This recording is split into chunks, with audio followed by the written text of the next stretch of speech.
अध्याय नंबर 3 में हमने कहा 3 चीजें आएगी। एक तो समुचित सरकार,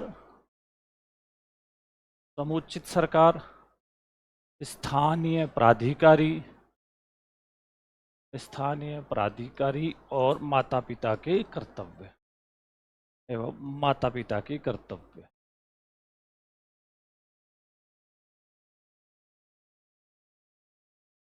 यहाँ 3 बातें। पहले समुचित सरकार, स्थानीय प्राधिकारी, माता पिता के कर्तव्य। अध्याय 3 मुख्य इसमें बातें ये कह रहा है। इसमें है हमारी सबसे पहले धारा नंबर 6। क्या कहती है धारा नंबर 6? विद्यालय की स्थापना, हाँ विद्यालय की स्थापना तो हमने कहा था, धारा 3 में भी कहा था हमने। तो फिर इसमें क्या अंतर है? यानी वो जो विद्यालय की स्थापना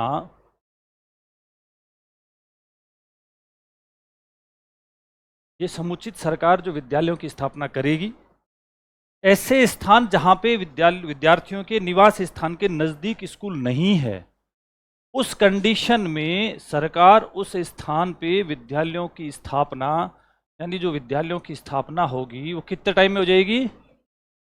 विद्यालयों की स्थापना 3 वर्ष में।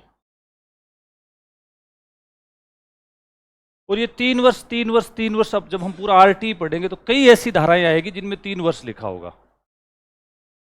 कई धाराएं ऐसी आएगी, मैक्सिमम धाराओं में इसमें 3 वर्ष लिखा है।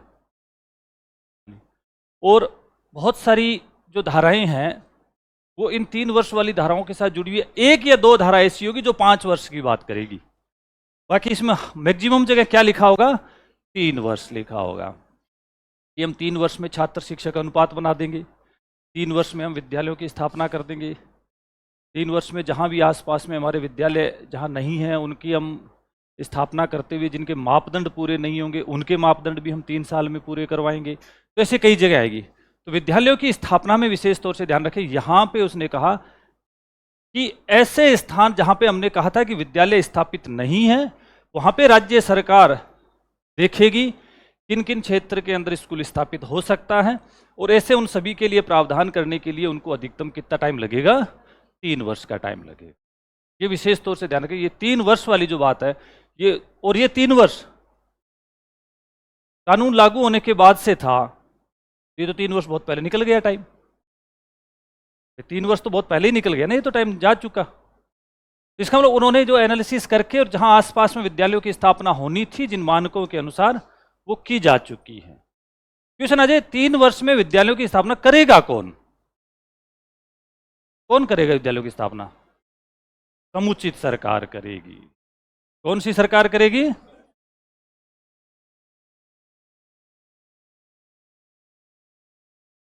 वो कहते समुचित सरकार में हमारे राजस्थान के अंदर हमारी राज्य सरकार करेगी। ध्यान रखना, इसमें केंद्र सरकार विद्यालयों की स्थापना नहीं कर रही है।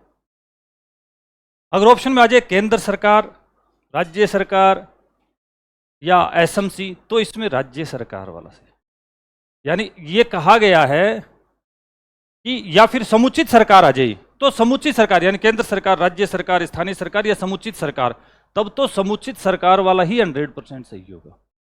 और राजस्थान के संदर्भ में आ जाए तो हम राजस्थान के संदर्भ में राज्य सरकार हमारी यहाँ पे विद्यालयों की स्थापना, यानी जब हम धारा 7 के साथ 8 जब पढ़ेंगे, जो स्थानीय राज्य सरकार के जिसको समुचित सरकार कहा है, उसके ये क्षेत्राधिकार में आता है। यानी केंद्र इसके लिए पैसा देगा 60-40 में, किस अनुपात में? 60-40 में। लेकिन विद्यालयों की स्थापना करने का काम राज्य में यदि आता है, राजस्थान का आता है तो राज्य सरकार है, और सीधा पूछता है तो कौन होगा? समुचित सरकार होगा। यह है हमारी धारा नंबर 6। तो धारा नंबर 3 और 6 में मेजर कोई डिफरेंस नहीं है। धारा 3 में उसने कहा था कि विद्यालयों की स्थापना और विद्यालयों के बच्चे के निवास स्थान के नजदीक स्कूल होगा, और ये कह रहे हैं कि नजदीक स्कूल नहीं है, वहां पे समुचित सरकार 3 साल में विद्यालयों की स्थापना करेगी। ये आपकी धारा नंबर है 6। धारा नंबर 7 बहुत इंपॉर्टेंट है। धारा नंबर 7, इसमें केंद्र और केंद्र के साथ कई चीजें जुड़ी हुई है। धारा 7 कह रही है धन की व्यवस्था होगी। ये पूरा कानून जो चलेगा इस कानून को चलाने के लिए हमें सबसे ज्यादा जो चाहिए वो पैसा चाहिए। अब जब पैसा चाहिए तो इसकी जो धन की व्यवस्था होगी,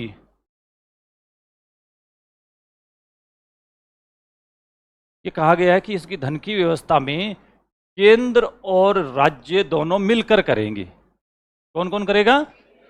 केंद्र और राज्य दोनों मिलकर करेंगे। ये विशेष तौर से ध्यान रखना, केंद्र और राज्य जब दोनों मिलकर करेंगे तो इसका वर्तमान का अनुपात क्या होगा?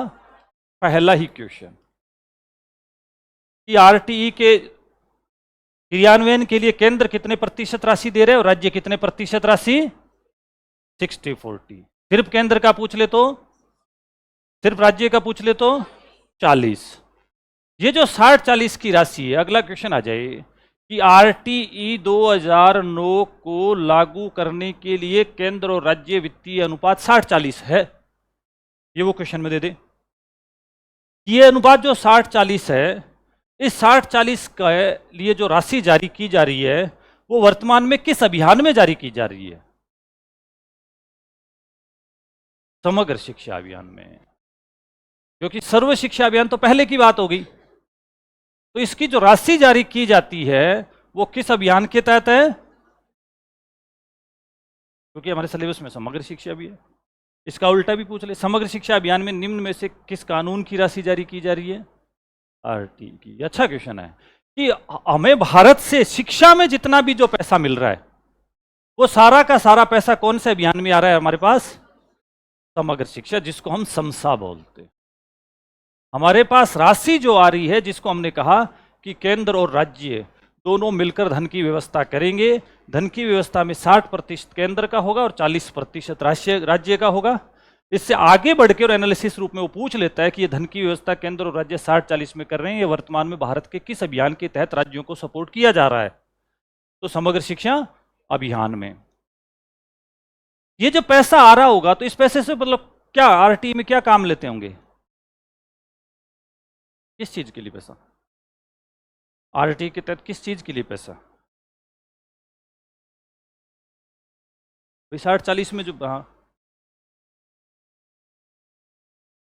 सबसे पहली बात इंफ्रास्ट्रक्चर, नए विद्यालयों की स्थापना, खेल मैदान, पेयजल व्यवस्था, सेपरेट टॉयलेट्स, बेसिक जो स्कूल्स के अंदर जो रैंप जो सुविधाएं होती है, क्योंकि इसमें लिखा है आरटीई का जब हम मानक पढ़ेंगे तो इसमें लिखा है बिना बाधा के प्रत्येक बच्चा स्कूल पहुंचे, तो दिव्यांग विकलांग बच्चा भी स्कूल पहुंचना चाहिए। स्कूल की रैंप्स, बाकी स्टूडेंट के लिए बुक्स, यूनिफॉर्म, आपने देखा होगा बुक्स सभी बच्चों को फ्रीली मिलती है और यूनिफॉर्म भी सभी बच्चों को दिया जाता है। स्कूल की जो ग्रांट्स होती है वो ग्रांट्स इसमें आएगी। तो कुल मिला के पहली से 8वीं के बच्चे के लिए जो स्कूल बन रहा है वो उस स्कूल के जो शिक्षक है उन शिक्षकों का, और वो जो स्कूल संचालित हो रहा है उसके लिए, और उस बच्चे को अगर किसी भी चीज़ की नीड पड़ती है वो सारी की सारी जो चीज़ें मिलती है वो किससे मिलेगी?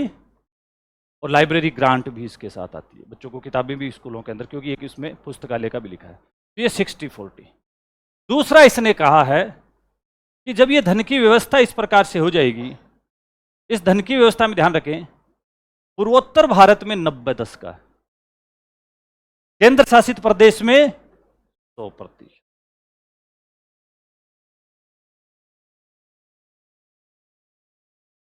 क्वेश्चन आ जाए, धारा 7 के अनुसार केंद्र और राज्य धन की व्यवस्था करते हैं। नंबर 1, साधारण राज्यों में 60-40, पूर्वोत्तर भारत में 90-10, केंद्र शासित में 100%। तीनों सही है? तीनों सही है। ये तीनों भी तो आ ही सकते हैं एक साथ एनालिसिस रूप में, या यहाँ पे वो इसको भी शो कर देगा, इसको भी शो कर देगा, और यहाँ पे 75-25 कर दे, कुछ भी कर दे। तो ये ध्यान रखना है तीनों फैक्ट्स इसके सही होंगे। दूसरी बात, जब ये धन की व्यवस्था, इसमें धन ज्यादा किसका है? केंद्र का है, तो केंद्र ही आकलन करेगा। केंद्र आकलन करेगा बार बार जो पैसा खर्च हो रहा है। बार बार का क्या मतलब यहां पे? यानी प्रत्येक साल पैसा दिया जाता है राज्य सरकारों को। केंद्र बार बार जो पैसा खर्च हो रहा है उसका विश्लेषण करेगा, राज्यों के साथ बातचीत करेगा, और यदि किसी राज्य को अतिरिक्त ग्रांट, किसी अतिरिक्त धनराशि या अतिरिक्त कोई अंश देना है तो वो पैसा, अतिरिक्त पैसा कौन जारी करेगा? केंद्र जारी करेगा। इसका मतलब आपने देखा होगा ये कानून भी भारत सरकार ने बनाया है, इसका पैसा भी मैक्सिमम भारत सरकार दे रहा है। इस पैसे का आकलन करना, इसकी व्यय की समीक्षा करना, केंद्र द्वारा आकलन बार बार खर्चे का या व्यय का, इसका आकलन करना, इसकी समीक्षा करना किसका काम है? केंद्र सरकार का। क्योंकि ये केंद्र प्रायोजित, जहां भी ये अनुपात आ जाता है उस स्कीम को बोलते हैं केंद्र प्रायोजित। आप जब पढ़ते हो तो कई बार वर्ड आता है ऐसे, केंद्र प्रायोजित ये योजना, केंद्र प्रायोजित ये योजना। इसका मतलब केंद्र का पैसा उसमें ज्यादा होता है और केंद्र सरकार की योजना होती है जिसमें राज्य द्वारा सपोर्ट किया जाता है। दूसरी बात, केंद्र इसमें बार बार होने वाला जो भी खर्चा होगा उसकी समीक्षा करेगा, बार बार वाले खर्चे का आकलन करेगा, उसको देखेगा, और यदि किसी राज्य को अतिरिक्त मांग चाहिए, राज्यों को अतिरिक्त राशि जारी करना, या इसने लिखा है अंश जारी करना, या कोई निधि जारी करना, या कोई अनुदान जारी करना, ये सारा का सारा कौन जारी करेगा? राज्यों को केंद्र देगा। इसका मतलब ये धारा नंबर जो 7 है इसमें मुख्यतः बात की गई है ज्यादा मैक्सिमम किसकी? केंद्र सरकार की। किस सरकार की? केंद्र सरकार धन की व्यवस्था करेगा राज्यों को साथ मिलकर, केंद्र सरकार खर्चे का आकलन करेगा, व्यय की समीक्षा करेगा, केंद्र सरकार राज्यों को अतिरिक्त राशि जारी करेगा, अंश देगा, निधि देगा, अनुदान देगा, जिस भी रूप में राशि देगा उस रूप में। ये जो केंद्र होता है, केंद्र मतलब सेंटर सरकार, ये जो केंद्र होता है ये अनुच्छेद 280 संविधान का अनुच्छेद कौन से नंबर का? क्या है 280 में? वित्त कार्य, फाइनेंस कमीशन, यानी फाइनेंस कमीशन को कहेगा। ये अच्छा क्वेश्चन है, बन सकता है कि आरटी 2009 को लागू करने के लिए किसी राज्य में पैसे की कमी पड़ रही है, पैसे की उस मांग को पूरा करने के लिए किस अनुच्छेद से केंद्र पैसा जारी करता है? 280 से। इसमें केंद्र राष्ट्रपति से कहेगा कि इसके अनुसार, इस फाइनेंस के अनुसार आप राज्यों को एक्स्ट्रा राशि जारी कर दीजिए। क्यों? क्योंकि वैसे तो इसका नियम फिक्स बना हुआ है, लेकिन यदि कोई राज्य को विशेष डिमांड हो तो ये केंद्र के पास बात जाएगी, क्योंकि पैसा मैक्सिमम केंद्र का लग रहा है, इसलिए केंद्र जारी करेगा तो ही राज्य का खर्चा होता है। ये विशेष तौर से ध्यान रखना। साधारणतः पहले पैसा 60% कौन देता है?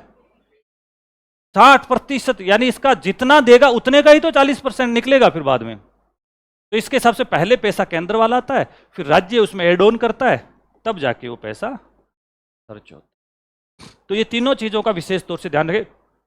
धारा 7 धन की व्यवस्था है, धारा 7 केंद्र राज्य अनुपात है, धारा 7 राज्यों को अतिरिक्त मांग की राशि जारी करना है, या धारा 7 में केंद्र सरकार के वित्तीय प्रावधान है जो 60-40 के अनुपात में राज्यों को दिए जाते हैं। यहां तक अब किसी का कोई क्वेश्चन? धारा 7 में भी आदि है, धारा भी तो हो रहेंगे।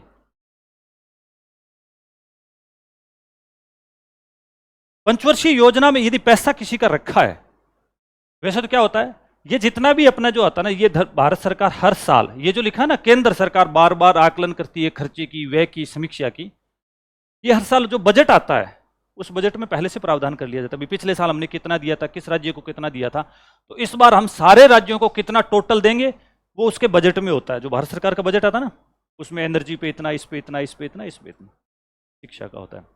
हाँ, पंचवर्षीय योजनाओं में, वैसे तो पंचवर्षीय योजनाएं आजकल चलती नहीं है। हाँ, अगर कोई फाइनेंस कमीशन है तो उसमें रखा जा सकता है। फाइनेंस कमीशन में विशेष तौर से उन राज्यों को सपोर्ट ज्यादा किया जाता है जिन राज्यों में इंफ्रास्ट्रक्चर नहीं है, जिन राज्यों में स्कूलें बनी नहीं है, जिन राज्यों में आईसीटी लैब नहीं है, उन विशेष चीजों को फोकस किया जाता है। या फिर ऐसे एरिया जिसको हम एजुकेशनली बैकवर्ड ब्लॉक बोलते हैं, शैक्षिक दृष्टि से पिछड़ा क्षेत्र बोलते हैं, या शैक्षिक, सामाजिक, आर्थिक दृष्टि से शैक्षिक जो पिछड़ा क्षेत्र है, टीएसपी है, इस प्रकार के एरिया पे वो ज्यादा ध्यान देते हैं।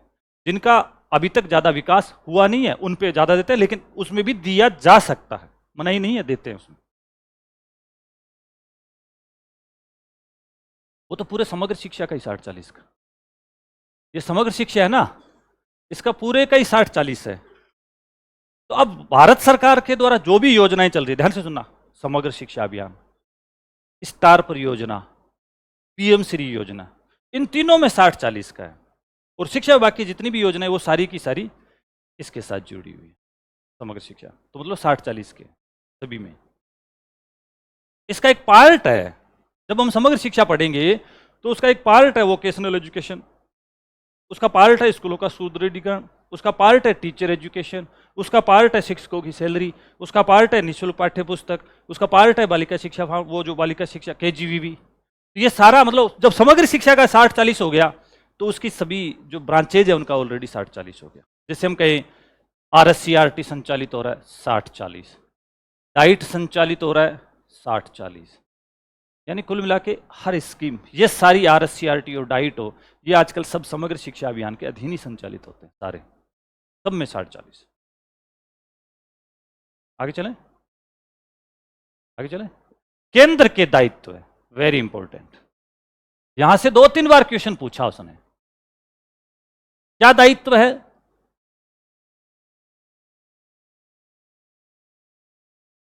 केंद्र के दायित्व में 3 दायित्व है। कितने दायित्व है? बाकी सारे राज्य के, केंद्र का पहला दायित्व, या बाकी हम कहेंगे सारे समुचित सरकार के हैं। पहला दायित्व क्या है? NCERT के द्वारा NCF, तो हम यूं कहे कि धारा 29 के अनुसार, क्या है धारा 29? प्रारंभिक शिक्षा का पाठ्यक्रम और उसका मूल्यांकन। तो धारा 29 के अनुसार शैक्षिक प्राधिकारी संस्था, ये ध्यान रखना, ये बार बार उसने कई बार पूछा है, शैक्षिक प्राधिकारी संस्था से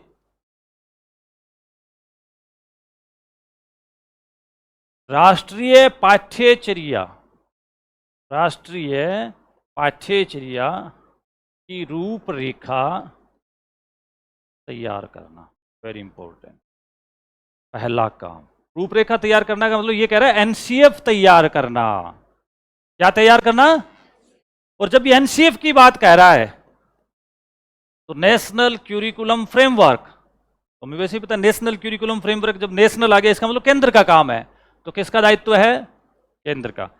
आपके क्वेश्चन आ जाए धारा 7 के अनुसार केंद्र सरकार के द्वारा निर्धारित वो शैक्षिक प्राधिकारी संस्था कौन सी है जो राष्ट्रीय पाठ्यचर्या की रूपरेखा तैयार करती है? NCERT। यानी राष्ट्रीय पाठ्यचर्या की रूपरेखा की जो शैक्षिक प्राधिकारी संस्था है वो है NCERT। आया क्वेश्चन, दोबारा पूछ ले, ध्यान रखना।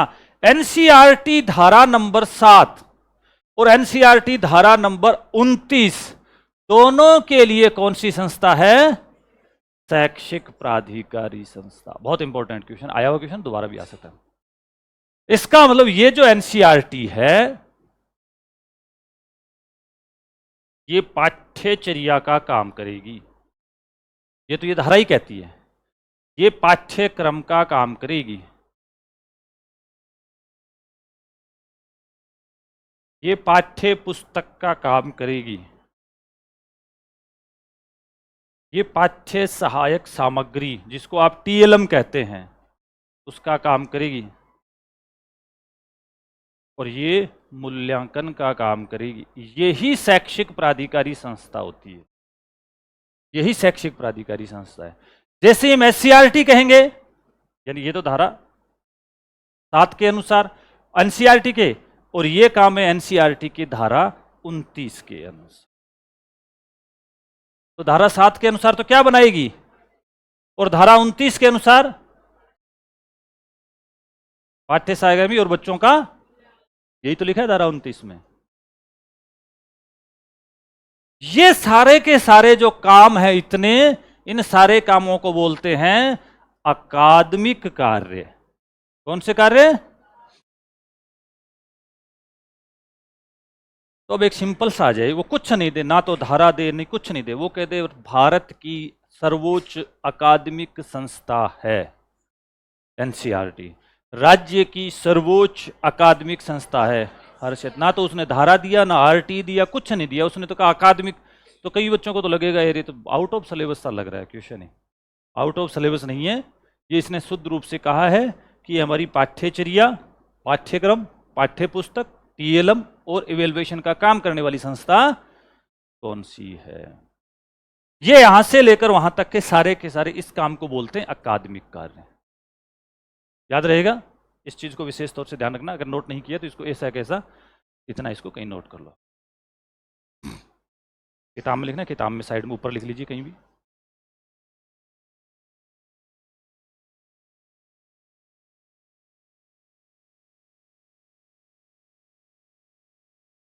धारा 7 और धारा 29,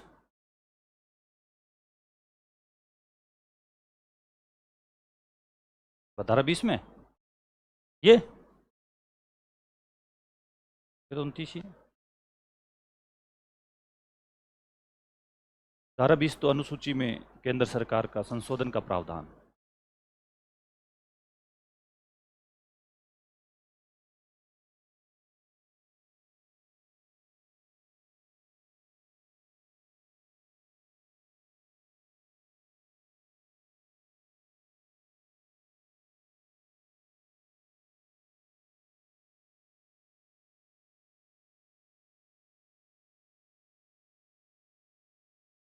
नीचे नीचे लिख लो कहीं जगह है वहां पे।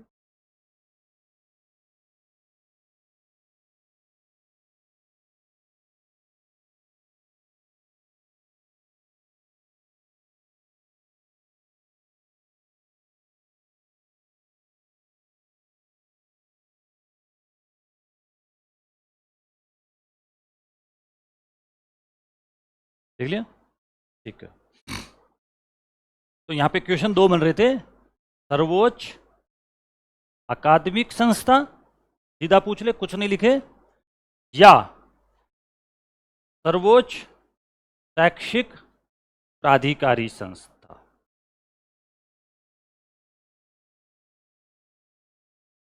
सर्वोच्च शैक्षिक प्राधिकारी संस्था, दोनों में से कुछ भी पूछे, ठीक है। तीसरा, आरटी की धारा 7 के अनुसार शैक्षिक प्राधिकारी संस्था, आरटी की धारा 29 के अनुसार शैक्षिक प्राधिकारी संस्था, तो ये आएगा। आगे चले, इसका मतलब नंबर 1, पहला काम केंद्र सरकार का कि पूरे भारत का एनसीएफ तैयार करेगी। क्या तैयार करेगी? नेशनल क्यूरिकुलम फ्रेमवर्क तैयार करने का काम केंद्र का है। ध्यान रहे, क्वेश्चन में उसने एनसीएफ नहीं लिखे, वो सीधा लिखेगा राष्ट्रीय पाठ्यचर्या की रूपरेखा, या राष्ट्रीय की जगह उसने अगर राज्य लिख दिया तो यह ध्यान रखना वो राज्य पाठ्यचर्या की रूपरेखा भी दे सकता है। राज्य भी अपना एससीएफ बनाते हैं, इसे ध्यान रखना उसने एससीएफ कहा है कि एनसीएफ कहा है, क्योंकि धारा जो 7 है उसमें सिर्फ एनसीएफ की बात कही गई है, उसमें एससीएफ की बात है ही नहीं कहीं। धारा 7 में एनसीएफ की बात है, एससीएफ की बात कहीं भी नहीं है। धारा 29 में हम एससीएफ की बात मान सकते हैं, लेकिन धारा 7 में तो सिर्फ किसके दायित्व चल रहे हैं? केंद्र के चल रहे हैं। तो पहला दायित्व है एनसीएफ। दूसरा काम, शिक्षकों के प्रशिक्षण के मानक विकसित करना और उनको लागू करना। शिक्षकों के प्रशिक्षण के मानक विकसित करना या तैयार करना, विकसित करना तथा उसे लागू करना, ये वो बार बार देता है। इस ऑप्शन को वो बार बार उस क्वेश्चन में देता है, तथा इसे लागू करना। वो एनसीएफ वाले को कम देता है। क्वेश्चन आता है निम्न में से कौन सा कार्य राज्य सरकार का नहीं है या केंद्र सरकार का नहीं है, तो ये काम तो केंद्र सरकार का है। शिक्षकों के प्रशिक्षण के मानक विकसित करना। शिक्षकों के प्रशिक्षण के मानक का क्या मतलब है? कितने दिन की ट्रेनिंग दी जाएगी, कैसी ट्रेनिंग दी जाएगी, ट्रेनिंग का क्या नाम होगा, ट्रेनिंग किस फॉर्मेट में दी जाएगी, ये सारा का सारा जो प्रशिक्षण के जो रूल्स है, स्टैंडर्ड है, वो सब पूरा का पूरा केंद्र सरकार जारी करेगा। जैसे आपने देखा होगा एनसीएफ 2005 कितने दिन की ट्रेनिंग देंगे शिक्षकों को? एनसीएफ 2005 में नहीं, एनईपी में लिखा है वो तो। एनईपी 2020 ये कहती है कि 50 घंटे का सतत व्यावसायिक विकास प्रशिक्षण दिया जाएगा। ये 50 घंटे का सतत व्यावसायिक विकास प्रशिक्षण दिया जाएगा, कंटिन्यूअस प्रोफेशनल डेवलपमेंट, सीपीडी जिसको बोलते हैं। ये 50 घंटे, ये एक मानक है कि भाई हर शिक्षक और हर संस्था प्रधान को जो भारत में जो विद्यालयों में है उसको साल का कितने घंटे का दिया जाएगा प्रशिक्षण। तो 50 घंटे किसने निर्धारित किए? केंद्र ने। ये एक मानक है। ऐसे एनसीएफ 2005 में कहा था हम हर शिक्षक को 20 दिन का प्रशिक्षण देंगे प्रति वर्ष।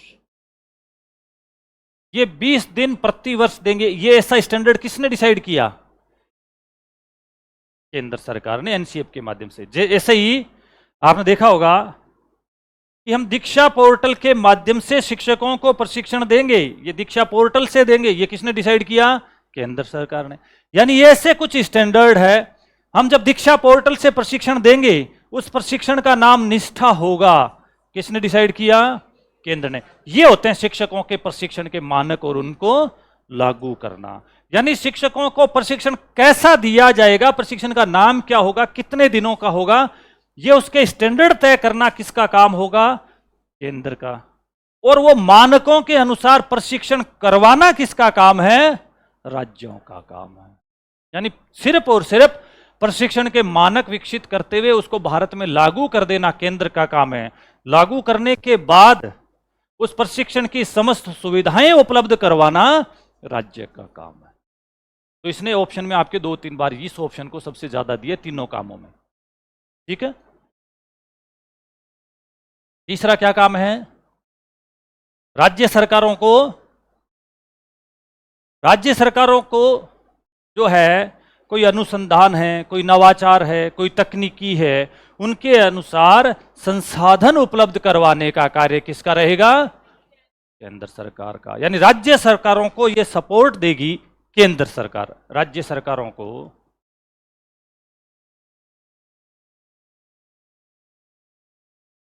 नवाचार,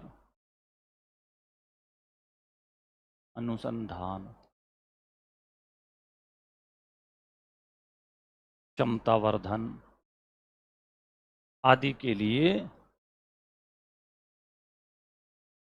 संसाधन उपलब्ध करवाना, तकनीकी या संसाधन उपलब्ध करवाना, यानी राज्य सरकारों को सपोर्ट करना। ये विशेष तौर से ध्यान रखना, राज्य सरकारों को सपोर्ट करिए। कोई इनोवेशन है, कोई टेक्नोलॉजी है, कोई क्षमतावर्धन है, कैपेसिटी बिल्डिंग किसी की करनी है, उसके लिए किसी भी प्रकार की तकनीकी या कोई संसाधन या पैसे की जरूरत पड़ती है तो पैसा कौन जारी करेगा? राज्य सरकार। तो ये 3 ही काम केंद्र के हैं बस। पहला एनसीएफ, दूसरा शिक्षकों को प्रशिक्षण के मानक, और तीसरा राज्य सरकारों को जो संसाधन उपलब्ध करवाना, यानी हेल्प करना, उनको सपोर्ट करना। उनको जब भी राज्य सरकारों को सपोर्ट की जरूरत पड़े उनको सपोर्ट करने का काम किसका होगा? केंद्र का होगा। ये 3 काम तो है केंद्र के, और बाकी अब जो 10 काम आएंगे वो सारे के सारे किसके होंगे? वो राज्य के हैं। तो राज्य सरकार के जो 10 काम है वो बहुत ही सिंपल से काम है, उनको एकदम याद करने की बजाय केंद्र के 3 काम याद कर लीजिए, बाकी सारे के सारे काम किसके हैं? राज्य के हैं। और फिर बाद में आएंगे स्थानीय प्राधिकारी के, उनके भी मुख्य 3 काम है। तो आपको याद करना है केंद्र के 3, स्थानीय प्राधिकारी के 3, बाकी जो राज्य सरकार के पास बचते हैं। ठीक है। तो ये 3 काम केंद्र के हैं। धारा 7, इसका मतलब केंद्र के दायित्व है। सीधा सीधा पूछ ले कि कौन सी धारा में केंद्र सरकार के दायित्व है? धारा 7 में। और वो कह दे कौन सी धारा में समुचित सरकार के दायित्व है? धारा 8 में। जो धारा 8 होगी वो समुचित सरकार की होगी। और वो पूछ ले कौन सी धारा में स्थानीय प्राधिकारी के दायित्व है? स्थानीय प्राधिकारी, धारा 9 में। अब यहां पे ध्यान रखना, धारा 7, 8 और 9, इन तीनों में इनके दायित्व दे रखे। पहला तो केंद्र का दे रखा है, दूसरे में समुचित सरकार का दे रखा है, और तीसरे में स्थानीय प्राधिकारी का दे रखा। ठीक है। केंद्र वाले के 3 काम ध्यान रखना, विशेष तौर से आपसे अनुरोध है कि वो कई बार वहां से, क्योंकि यहां पे 3 काम दिए हैं, ऑप्शन पता है क्या आएगा? केंद्र सरकार का निम्न में से कौन सा कार्य नहीं है? तो 3 तो उसने दे ही रखे हैं, वो तो केंद्र को करने ही करने हैं। चौथा वो लिख देगा शैक्षिक कैलेंडर तैयार करना, रोजाना विद्यालयों की मॉनिटरिंग करना, या किसी भी प्रकार का कोई बच्चों पे कोई प्रेशर आ रहा है, किसी भी प्रकार का कोई भेदभाव किया जा रहा है उसको मिटाना। तो कुल मिलाकर इन 3 के काम के बाद जितने भी काम होंगे वो सारे के सारे राज्य सरकार के होंगे। या इसका उल्टा आता है। निम्न में से कौन सा कार्य राज्य सरकार का नहीं है? तो उसका मतलब वहां 3 काम तो राज्य सरकार के होते हैं, एक काम वहां पे एक काम वहां पे वो केंद्र सरकार का और केंद्र सरकार का जो काम लिखता है, उसे पता है कौन सा काम सबसे ज्यादा लिखता है? उसमें लिखता है शिक्षकों के प्रशिक्षण के मानक विकसित करना, क्योंकि वो काम राज्य का भी है, लेकिन राज्य का जब वो काम होता है तब थोड़ा सा अलग तरीके से होता है, इसलिए बच्चों हाँ सर काम है कि सुविधा उपलब्ध कराना और मानक विकसित करना, दोनों में अंतर है। तो नेक्स्ट है हमारी धारा नंबर उचित सरकार। समुचित सरकार के दायित्व का मतलब हो गया हमारे लिए हमारी राज्य सरकार के दायित्व है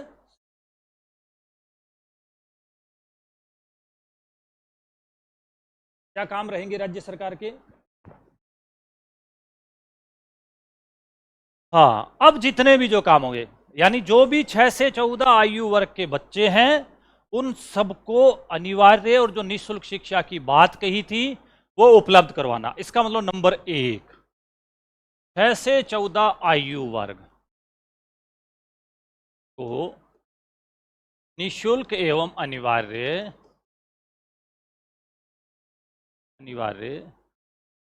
शिक्षा प्रदान करना। और शिक्षा भी कौन सी? प्रारंभिक शिक्षा, प्राथमिक नहीं, प्रारंभिक शिक्षा प्रदान कर। इसका मतलब 6 से 14 आयु वर्ग के बच्चों को निःशुल्क और और अनिवार्य जो प्रारंभिक शिक्षा है ये उसको प्रदान करना, उसको उपलब्ध कराना, ये किसका काम कहा इसने? समुचित सरकार का कहा है। दूसरा समुचित सरकार का काम, हाँ है ना, अब तो सभी के पास है ना, आपके पास मिल गई ना किताबें नोट सबको? क्या काम है दूसरा?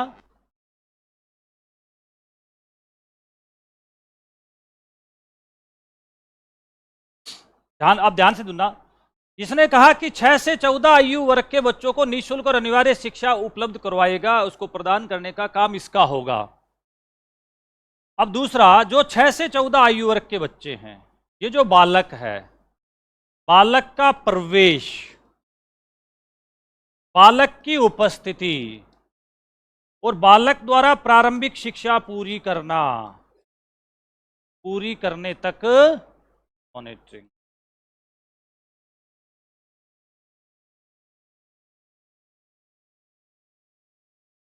करना, यानी बच्चे का प्रवेश, बच्चे की और वो प्रारंभिक शिक्षा पूरी करे तब तक की मॉनिटरिंग पूरी की पूरी किसके पास होगी? समुचित सरकार के पास होगी, राज्य सरकार के पास होगी। इसका मतलब इस एज का कोई भी बच्चा विद्यालयों से बाहर नहीं हो, रोजाना आए और वो पूरी जब 8वीं क्लास पूरी करे तब तक इसकी निरंतर मॉनिटरिंग करें। ये काम किसका होगा? समुचित सरकार का होगा, राज्य सरकार का होगा। समुचित सरकार विशेष तौर से मान के चले, जब हम ये पढ़ रहे हैं तो दिमाग में रखें, इसका मतलब हमारे लिए राज्य सरकार के लिए काम होगा। मान लीजिए अगर कहीं पे भी विद्यालय नहीं है 6 से 14 आयु वर्ग के लिए, तो विद्यालयों की स्थापना करना धारा 6 के अनुसार, धारा 6 के अनुसार जो विद्यालयों की स्थापना की जाएगी वो समुचित सरकार के द्वारा की जाएगी। और जहां पे विद्यालय नहीं है वहां पे विद्यालय कितने दिनों में? 3 साल में। समुचित सरकार का दायित्व। नेक्स्ट लिखा है कि प्रारंभिक शिक्षा में जो बच्चे पढ़ रहे हैं उनको यदि किसी भी प्रकार की कोई बाधा आ रही है, किसी भी प्रकार की कोई बाधा आ रही है, तो बाधा का निवारण करना,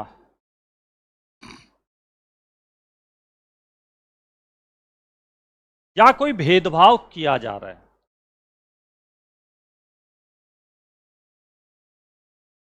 बाधा का, किसी भी प्रकार की कोई बाधा आ रही है, किसी भी प्रकार का बच्चों के साथ कोई भेदभाव किया जा रहा है, तो यह काम किसका होगा? राज्य सरकार। और अगर किसी बच्चे के साथ भेदभाव किया जा रहा है तो बच्चा कहां जाएगा? कहां जाएगा? कहां जाएगा? बाल संरक्षण आयोग में जाएगा। आया हुआ क्वेश्चन है ये तो आपके। यानी बच्चों के साथ और बच्चे को लग रहा है कि किसी भी प्रकार का भेदभाव किया जा रहा है, मेरे अधिकारों का हनन हो रहा है या किसी भी प्रकार की बात हो रही है, इसलिए राज्य सरकार पहले से ही सचेत है कि हम इस प्रकार से किसी भी प्रकार का भेदभाव नहीं होने देंगे, किसी भी प्रकार की कोई बात नहीं होने देंगे, और होती है तो वो समुचित सरकार का क्या होगा, दायित्व। नेक्स्ट ये कह रहा है कि ये जितनी भी जो प्रारंभिक शिक्षा की जो स्कूलें होंगी, इनमें आधारभूत संरचना,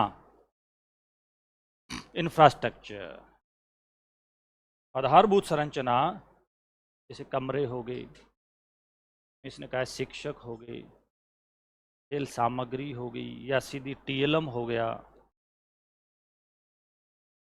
की उपलब्धता, ये इसको सुनिश्चित करना किसका काम होगा, समुचित सरकार का काम होगा। यानी हम ये कह रहे हैं कि उन विद्यालयों में आधारभूत संरचना होनी चाहिए, आधारभूत संरचना का निर्माण करना, आधारभूत संरचना प्रॉपर होगी, वहाँ कमरे प्रॉपर होंगे, शिक्षक प्रॉपर होंगे, खेल सामग्री होगी, टीएलएम होगा, इन सब की व्यवस्था कौन करेगा, समुचित सरकार करेगी। यानी पैसा चाहे भले ही केंद्र दे रहा होगा, लेकिन इसकी जो है वो विद्यालयों में उपलब्धता सुनिश्चित करने का काम किसका होगा, समुचित सरकार का होगा। ये विशेष तौर से ध्यान रखिए। केंद्र पैसा दे रहा है, केंद्र ने पैसा दे दिया, अब पैसा देने के बाद, वित्त की व्यवस्था के बाद आगे सारे की सारी ये जो चीजें आ जाती है वो राज्य सरकार के पास आएगी, तीन चीजों को छोड़ते हुए। आधारभूत संरचना ये एक ऐसा विषय जो हर साल बन रही है, ये हर साल किसी न किसी स्कूल में आरटी के तहत कहीं कमरा बनता है, कहीं वो लाइब्रेरी बनती है, कहीं खेल मैदान बनता है, कहीं चार दीवारी बनती है, ये सारी की सारी चीजें, ठीक है।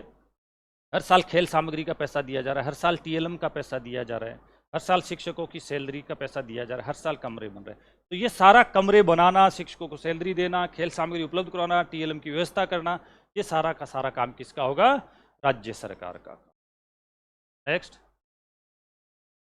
है विशेष प्रशिक्षण सुविधा, आयु के अनुसार जिनको प्रवेश दिया, आयु के अनुसार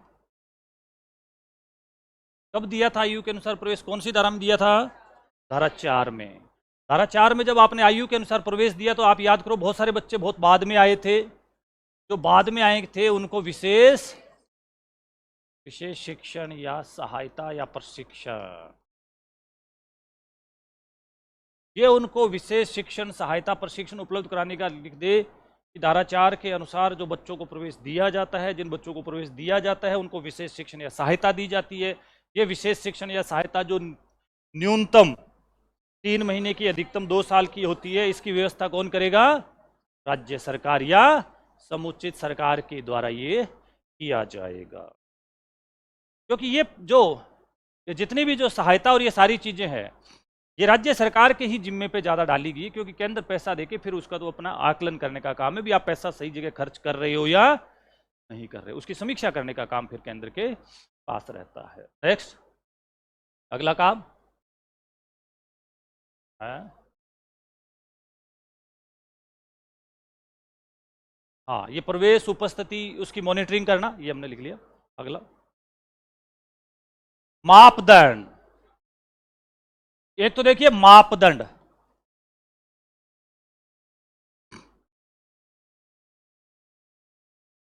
मापदंडों को ध्यान में रखना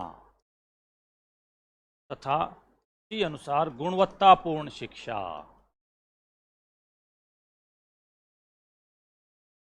कौन से मापदंड, शैक्षिक मापदंड, या मुख्यतः वो धारा कह दे आपको कि विशेष तौर से जो मापदंड दिए गए हैं उन मापदंडों को ध्यान में रखेंगे जिससे गुणवत्तापूर्ण शिक्षा आ जाएगी, और वो कह दे निम्न में से कौन सी धारा के विशेष मापदंड, अगर विशेष कहता है तो कौन सी धारा को ले हम यहाँ पे, धारा 4 में ऐसा विशेष वैसे मापदंड नहीं, धारा 4 तो ये कह रही है बच्चा जो आएगा हम उसको प्रवेश दे देंगे।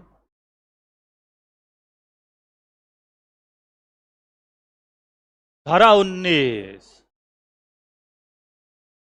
और धारा 25, वो जब विशेष बात कर रहा है ना मापदंड मानक की, तो विशेष तौर से आप चले जाना उसकी अनुसूची पे, इस पे जो सारे के सारे एक जो लिखा है कि विद्यालय कैसा होना चाहिए, क्या उसमें होना चाहिए, शिक्षक कैसा होना चाहिए, बच्चे को कितने दिन स्कूल आना है, शिक्षक कितने दिन पढ़ाएगा, लाइब्रेरी कैसी होगी, टीएलएम कैसा होगा, खेल मैदान कैसा होगा, ये सारे के सारे मापदंड अच्छे होंगे तो ही क्वालिटी वाली एजुकेशन मिलेगी। तो ये सारे के सारे मापदंड धारा 19 और धारा 25 में लिखे हैं। इसका मतलब किस में लिखे हैं? ये लास्ट में अनुसूची में लिखे हैं, वहां पे इनको ध्यान में रखना होगा।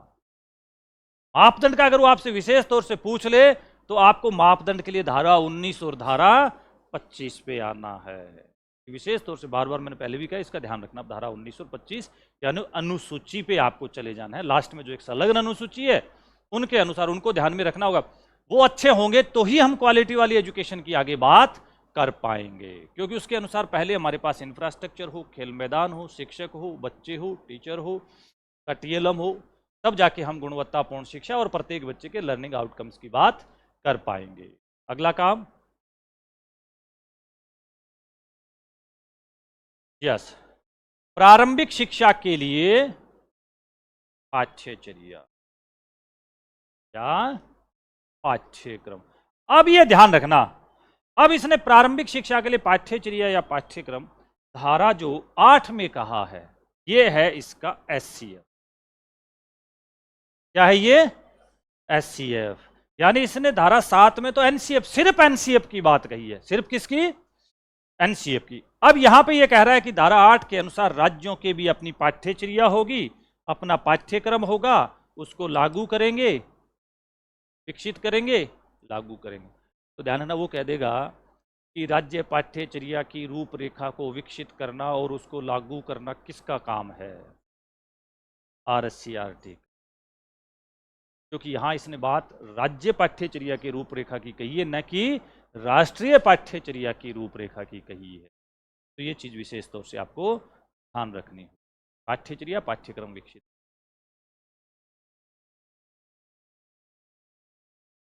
तो यहां पे ये एससीएफ की बात कर रहे हैं। नेक्स्ट, शिक्षकों के प्रशिक्षण की सुविधा। ये मैं कह रहा था, ये वाला जो ऑप्शन है, शिक्षकों के प्रशिक्षण की सुविधा उपलब्ध कराना, या सीधा कह दे शिक्षकों को प्रशिक्षण प्रदान करना, शिक्षकों के लिए प्रशिक्षण आयोजित करना। तो ये समस्त कार्य जो होंगे वो किसके होंगे? राज्य सरकार के, या जिसको हम कहें समुचित सरकार। यानी ये केंद्र सरकार का काम नहीं है। केंद्र सरकार का काम है शिक्षकों के प्रशिक्षण के मानक विकसित करना और उनको लागू, उन मानकों के अनुसार शिक्षकों के प्रशिक्षण की सुविधा उपलब्ध कराना, या प्रशिक्षण हम इसको कह दें प्रशिक्षण आयोजित करना। प्रशिक्षण आयोजित करना किसका काम होगा? राज्य। ठीक है, इन दोनों के अंतर को ध्यान में रखना। प्रशिक्षण आयोजित करना, जैसे उसने कहा कि 50 दिन की ट्रेनिंग होगी, ये एक मानक है, केंद्र ने कहा। हमने कह दिया ठीक है भाई, सारे टीचर आ जाओ, ये 50 दिन की ट्रेनिंग आके और डाइट में ले जाओ। ये हमने कह दिया ये आपका स्थान है, यहाँ पे आ जाओ, ट्रेनिंग ले जाओ। ये स्थान निर्धारित करना, ट्रेनिंग अब आपको लेने आना है, ये राज्य सरकार डिसाइड कर लेगी। लेकिन 50 दिन ट्रेनिंग लेनी, ये केंद्र डिसाइड। यानी कहाँ स्थान है, कहाँ ट्रेनिंग देगा, कौन ट्रेनिंग देगा, ये सारा का सारा फिर राज्य का काम होगा। ये आपको विशेष, ये है केंद्र सरकार के समुचित सरकार या राज्य सरकार के दायित्व है। अब यहां पे आपके दोनों चांस बन रहे हैं कि राज्य सरकार के निम्न में से कौन सा दायित्व नहीं है। वो या तो एक केंद्र का लिखेगा या एक स्थानीय प्राधिकारी का लिखेगा। तीन तो राज्य का ही लिखेगा वो, लेकिन एक वो या तो केंद्र वाला इसमें लिखेगा और या फिर एक स्थानीय प्राधिकारी वाला इसमें। तो इस चीज का विशेष तौर से ध्यान रखना है, क्योंकि यहां तो इसके 8, 9, 10 है। इसने कहा 6 से 14 आयु वर्ग के बच्चों को प्रारंभिक शिक्षा उपलब्ध कराना, 6 से 14 आयु वर्ग के बच्चों के लिए विद्यालयों की स्थापना करना, 6 से 14 आयु वर्ग के बच्चों के लिए जो आधारभूत संरचना है, शिक्षक है, टीएलएम है, वो ध्यान रखना।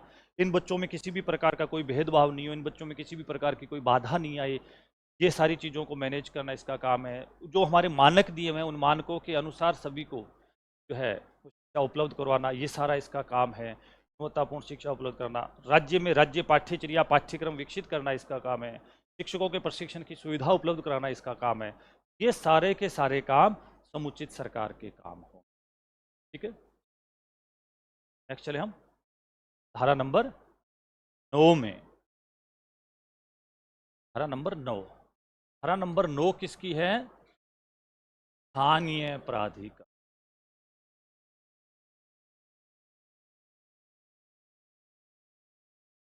वो कह दे कि आरटी 2009 के अनुसार पंचायत समिति, ग्राम पंचायत और जिला परिषदों के दायित्व दिए गए हैं धारा 9 में, क्योंकि वो स्थानीय प्राधिकारी वर्ड ही काम में नहीं ले, वो तो इसका बाइफर्केशन करके देगा। तो इसके अनुसार वो भी पूछ सकता है कि जो हमारी ग्राम पंचायतें, पंचायत समिति, जिला परिषदें हैं, ये अपने दायित्वों का निर्धारण आरटीई में भी करती है। किस धारा के अनुसार? धारा 9 के अनुसार। ग्राम पंचायत, पंचायत समिति या जिला परिषदें या स्थानीय नगर निकाय का किसी का नाम नगर पालिका, नगर परिषद, नगर निगम दे दे, तो कुल मिला के इन सब के जो काम होंगे वो कौन सी धारा में होंगे? धारा 9 में होंगे। तो ये इस प्रकार के से भी आपको सोच के रखना है। अब धारा 9 में जो स्थानीय प्राधिकारी है वो सारे काम करता है जो राज्य सरकार के काम है, जो समुचित सरकार के काम है। तो समुचित सरकार के जितने भी काम हैं वो समस्त कार्य स्थानीय प्राधिकारी भी करता है। जो हमने 9 काम लिखे हैं वो सारे के सारे 9 काम कौन करता है? स्थानीय प्राधिकारी भी करता है। इसका मतलब समुचित सरकार के समस्त कार्यों का उत्तरदायित्व है। यानी समुचित सरकार अपने समस्त काम किसके माध्यम से करवाएगी? स्थानीय प्राधिकारी के। इसका मतलब समुचित सरकार ने जो काम किए वो सब इसके द्वारा भी किया जाएगा। लेकिन स्थानीय प्राधिकारी 3 विशेष काम। कितने विशेष काम? 3 विशेष काम। अब यहां पे ध्यान रखना, वो कह दे कि निम्न में से कौन सा कार्य स्थानीय प्राधिकारी का नहीं है। तो जो राज्य सरकार के जो काम थे वो भी इसके काम है, वो सारे काम। इसका मतलब अब आपको छांटने सिर्फ केंद्र वाले 3 काम, वो इसके नहीं है, बाकी समुचित सरकार वाले सारे के सारे काम इसके।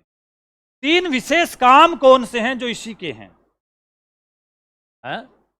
रिकॉर्ड रखना। यानी 6 से 14 वर्ष की आयु, 6 से 14 वर्ष की आयु के बालकों का रिकॉर्ड रखना, ये इसका काम है। क्वेश्चन आ जाए, आरटी 2009 के अनुसार बच्चों का रिकॉर्ड निम्न में से किसके पास? केंद्र सरकार, राज्य सरकार, स्थानीय प्राधिकारी के पास।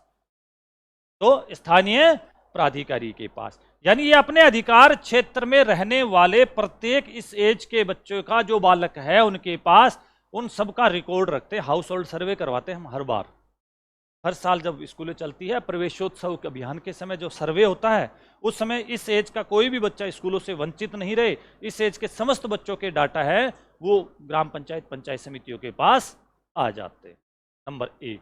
नंबर 2, माइग्रेशन से, माइग्रेशन से आने वाले तथा जाने वाले परिवारों या बालकों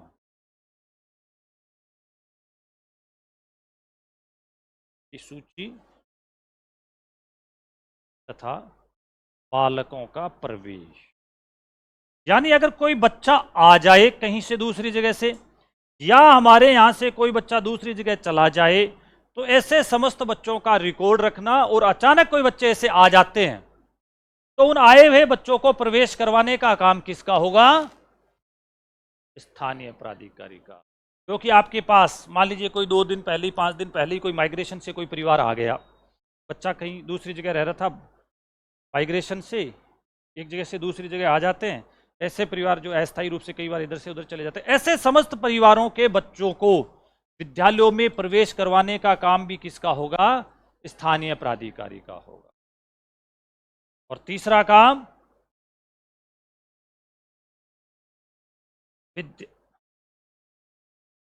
विद्यालय की शैक्षणिक गतिविधियों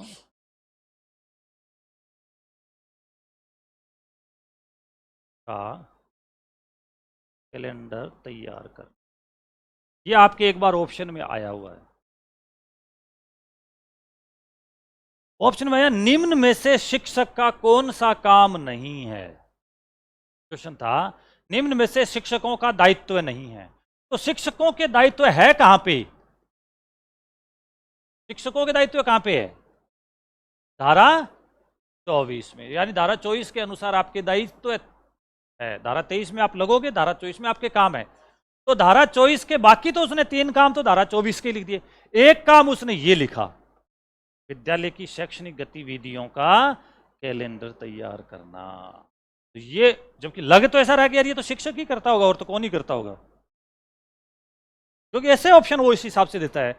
विद्यालय की शैक्षणिक गतिविधियों का कैलेंडर तैयार करना आरटीई के अनुसार स्थानीय प्राधिकारी का काम है। तो अब 3 काम केंद्र के, 3 काम स्थानीय प्राधिकारी के, बाकी सारे काम राज्य सरकार और स्थानीय प्राधिकारी के कॉमन, दोनों के कॉमन है। ये विशेष तौर से इसके जो 3 काम है, 6 से 14 आयु वर्ग के बच्चों का रिकॉर्ड रखना, यानी अपना अधिकार क्षेत्र में कोई भी बच्चे ऐसे हैं उनका रिकॉर्ड रखेगा। अपने अधिकार क्षेत्र में कोई भी बच्चा माइग्रेशन से कोई परिवार जा रहा है आ रहा है, उनके बालकों की सूची बनाते हुए उनके बच्चों का प्रवेश निर्धारित करना, और विद्यालय की शैक्षणिक गतिविधियों का कैलेंडर तैयार करने का काम स्थानीय प्राधिकारी के पास रहेगा, के द्वारा किया जाए। ये 3 काम। बाकी समस्त काम जो समुचित सरकार के हैं वो सारे के सारे काम, यानी समुचित सरकार के समस्त कार्यों का उत्तरदायित्व भी स्थानीय प्राधिकारी के पास रहता है। तो यहाँ पे तीनों धाराओं में से धारा 7 जिसको हमने कहा केंद्र सरकार के दायित्व है, धारा 8 जिसको हमने कहा समुचित सरकार के दायित्व है, धारा 9 जिसको हमने कहा स्थानीय प्राधिकारी के दायित्व है। ठीक है, रहेगा याद? तो अब यहाँ पे याद रखने के लिए आप 3 काम तो ये छांट लें, 3 काम उधर हमने छांटे ही है, और उसके आधार पे मान लीजिए ये काम जो है ये वो केंद्र सरकार में भी डाल देगा, ये काम केंद्र सरकार में डाल देगा, ये काम, या ये कह दे स्थानीय प्राधिकारी के निम्न में से कौन से कार्य नहीं है, 3 तो ये लिख दे, चौथा वो एनसीएफ वाले में से लिख दे, शिक्षकों के प्रशिक्षण के मानक विकसित करने से लिख दे, राज्यों को संसाधन उपलब्ध कराने से लिख दे, या कुछ भी लिख दे, तो वो काम इसमें नहीं है। यानी इसके पास 3 काम तो ये हैं, बाकी राज्य सरकार वाले काम है, ये विशेष। ठीक है, नेक्स्ट है धारा नंबर 10। अनेकों बार आपसे पूछी हुई धारा, अनेकों बार, धारा 10 माता पिता के कर्तव्य। धारा 10 में कई बार उसने पूछा है आपसे, धारा 10 मैच भी करवाई है उसने कि धारा 10 में क्या है, माता पिता के कर्तव्य, माता पिता के दायित्व। माता पिता के कर्तव्य में क्या कर्तव्य है कि 6 से 14 आयु वर्ष का या अपने बच्चों को या अपने प्रतिपाल्य को स्कूल में प्रवेश, 6 से 14 आयु वर्ग का सिर्फ प्रवेश,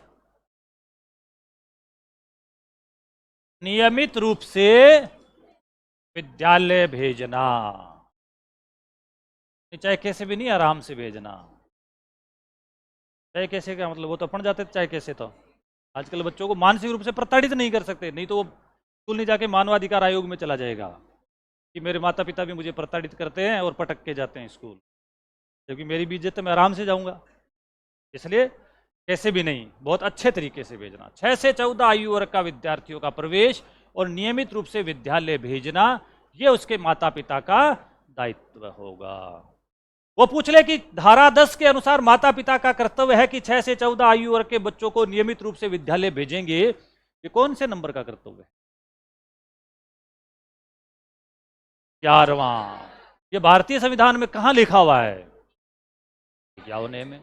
आपको क्यों लगता है कि वो सीधा ही पूछेगा, तो उल्टा भी पूछ ले, कैसे पूछ ही सकता है, उसमें क्या है?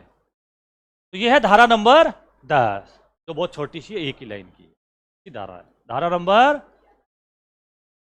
ये एक अपवाद की धारा है, 3 से 6, यानी प्रारंभिक शिक्षा के लिए बालक को तैयार करना।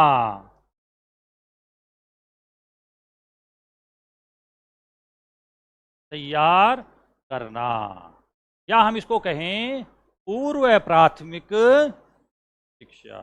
तो आपके ध्यान से सुनना, क्वेश्चन आ जाए कि आरटी 2009 में पूर्व प्राथमिक शिक्षा की बात कही गई है निम्न में से कौन से अध्याय में? अध्याय 3 में। निम्न में से कौन सी धारा में? धारा 11 में। पूर्व प्राथमिक का मतलब यहां पे क्या है? 3 से 6 आयु वर्ग।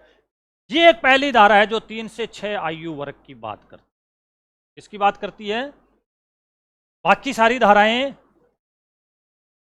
लेकिन ये भी धारा कह रही है कि नहीं, मैं 3 से 6 की बात ही कर रही हूं, मैं तो ये कह रहा हूं इन बच्चों को अच्छा सा पढ़ाओ ताकि ये बच्चे कौन सी शिक्षा के लिए तैयार हो जाएं? प्रारंभिक शिक्षा के लिए। यानी इस एज के कोई बच्चे हैं जो 3 से 6 साल के हैं, उन बच्चों को भी हमें विशेष तौर से इनकी भी हमें देखभाल करनी चाहिए और इन बच्चों को भी हमें शिक्षा, देखभाल एवं शिक्षा, जैसा मैंने कहा कि ECCE, जिसको आजकल NEP बोलती है। NEP प्रारंभिक शिक्षा कहता है, early childhood care and education. तो ये जो इसको, जिसको हमने ECC कहा, जिसको हमने पूर्व प्राथमिक शिक्षा कहा,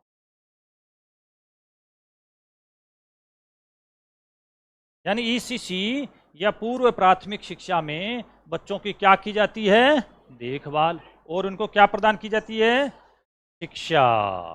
तो ये इन्होंने कहा है कि ऐसे बच्चे जो 3 से 6 साल के हैं या 6 साल तक के हैं, उन बच्चों की देखभाल और शिक्षा पे विशेष काम किया जाएगा ताकि ऐसे बच्चों को प्रारंभिक शिक्षा के लिए तैयार किया जा सके।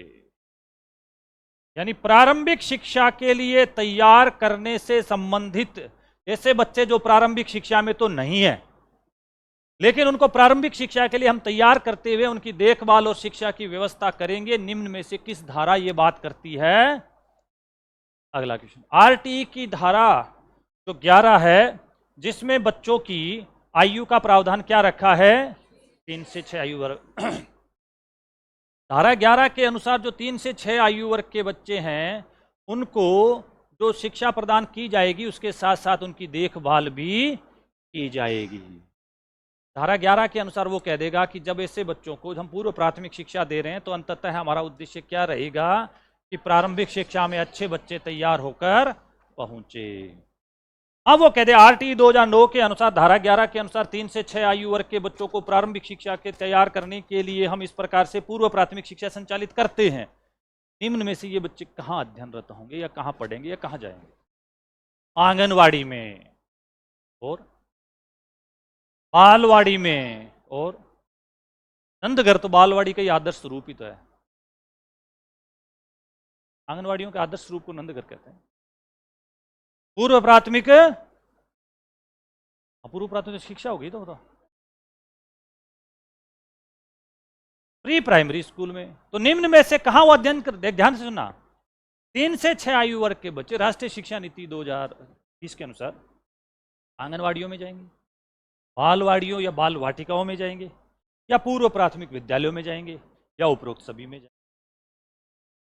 यानी सेज के बच्चों के लिए चाहे वो आंगनवाड़ी ऑप्शन दे, चाहे बालवाड़ी दे या बाल वाटिका दे, और चाहे वो पूर्व प्राथमिक शिक्षा दे, ये तीनों चारों प्रकार चल रहे हैं। बच्चा हम ये चाह रहे हैं कि ऐसे बच्चे कहीं न कहीं, चाहे आंगनवाड़ी में हो, चाहे वो बालवाड़ी में हो, चाहे वो हमारी पूर्व प्राथमिक विद्यालय में हो, वो हमारे लिए प्रारंभिक शिक्षा को तैयार करने के लिए उनको हम यहाँ पे पढ़ा देंगे। बाल वाटिका NEP 2020 इसके लिए विशेष तौर से किसका प्रावधान करती है? बाल वाटिका, पूर्व प्राथमिक विद्यालय या तीसरा आंगनवाड़ी, या उपरोक्त सभी, तो उपरोक्त सभी सही हो। यानी इस प्रकार से इन बच्चों को हम कहाँ कहाँ पे भेज रहे हैं? आंगनवाड़ियों में, पूर्व प्राथमिक विद्यालयों में, या बाल वाटिकाओं में। धारा हम लिख लीजिए, अगर नाम नहीं लिख रहे तो तीन।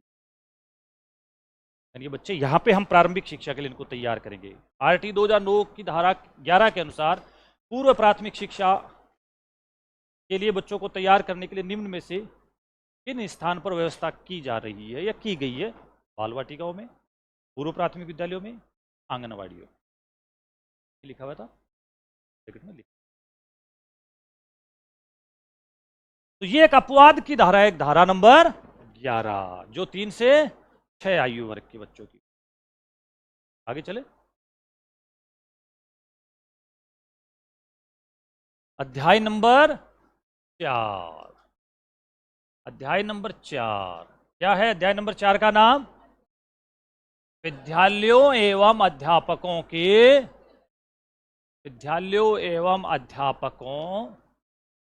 के उत्तरदायित्व है। सबसे बड़ा अध्याय वो लिखेगा। अध्याय नंबर 4 में धारा नंबर कहां से कहां तक है? 12 से 28 तक।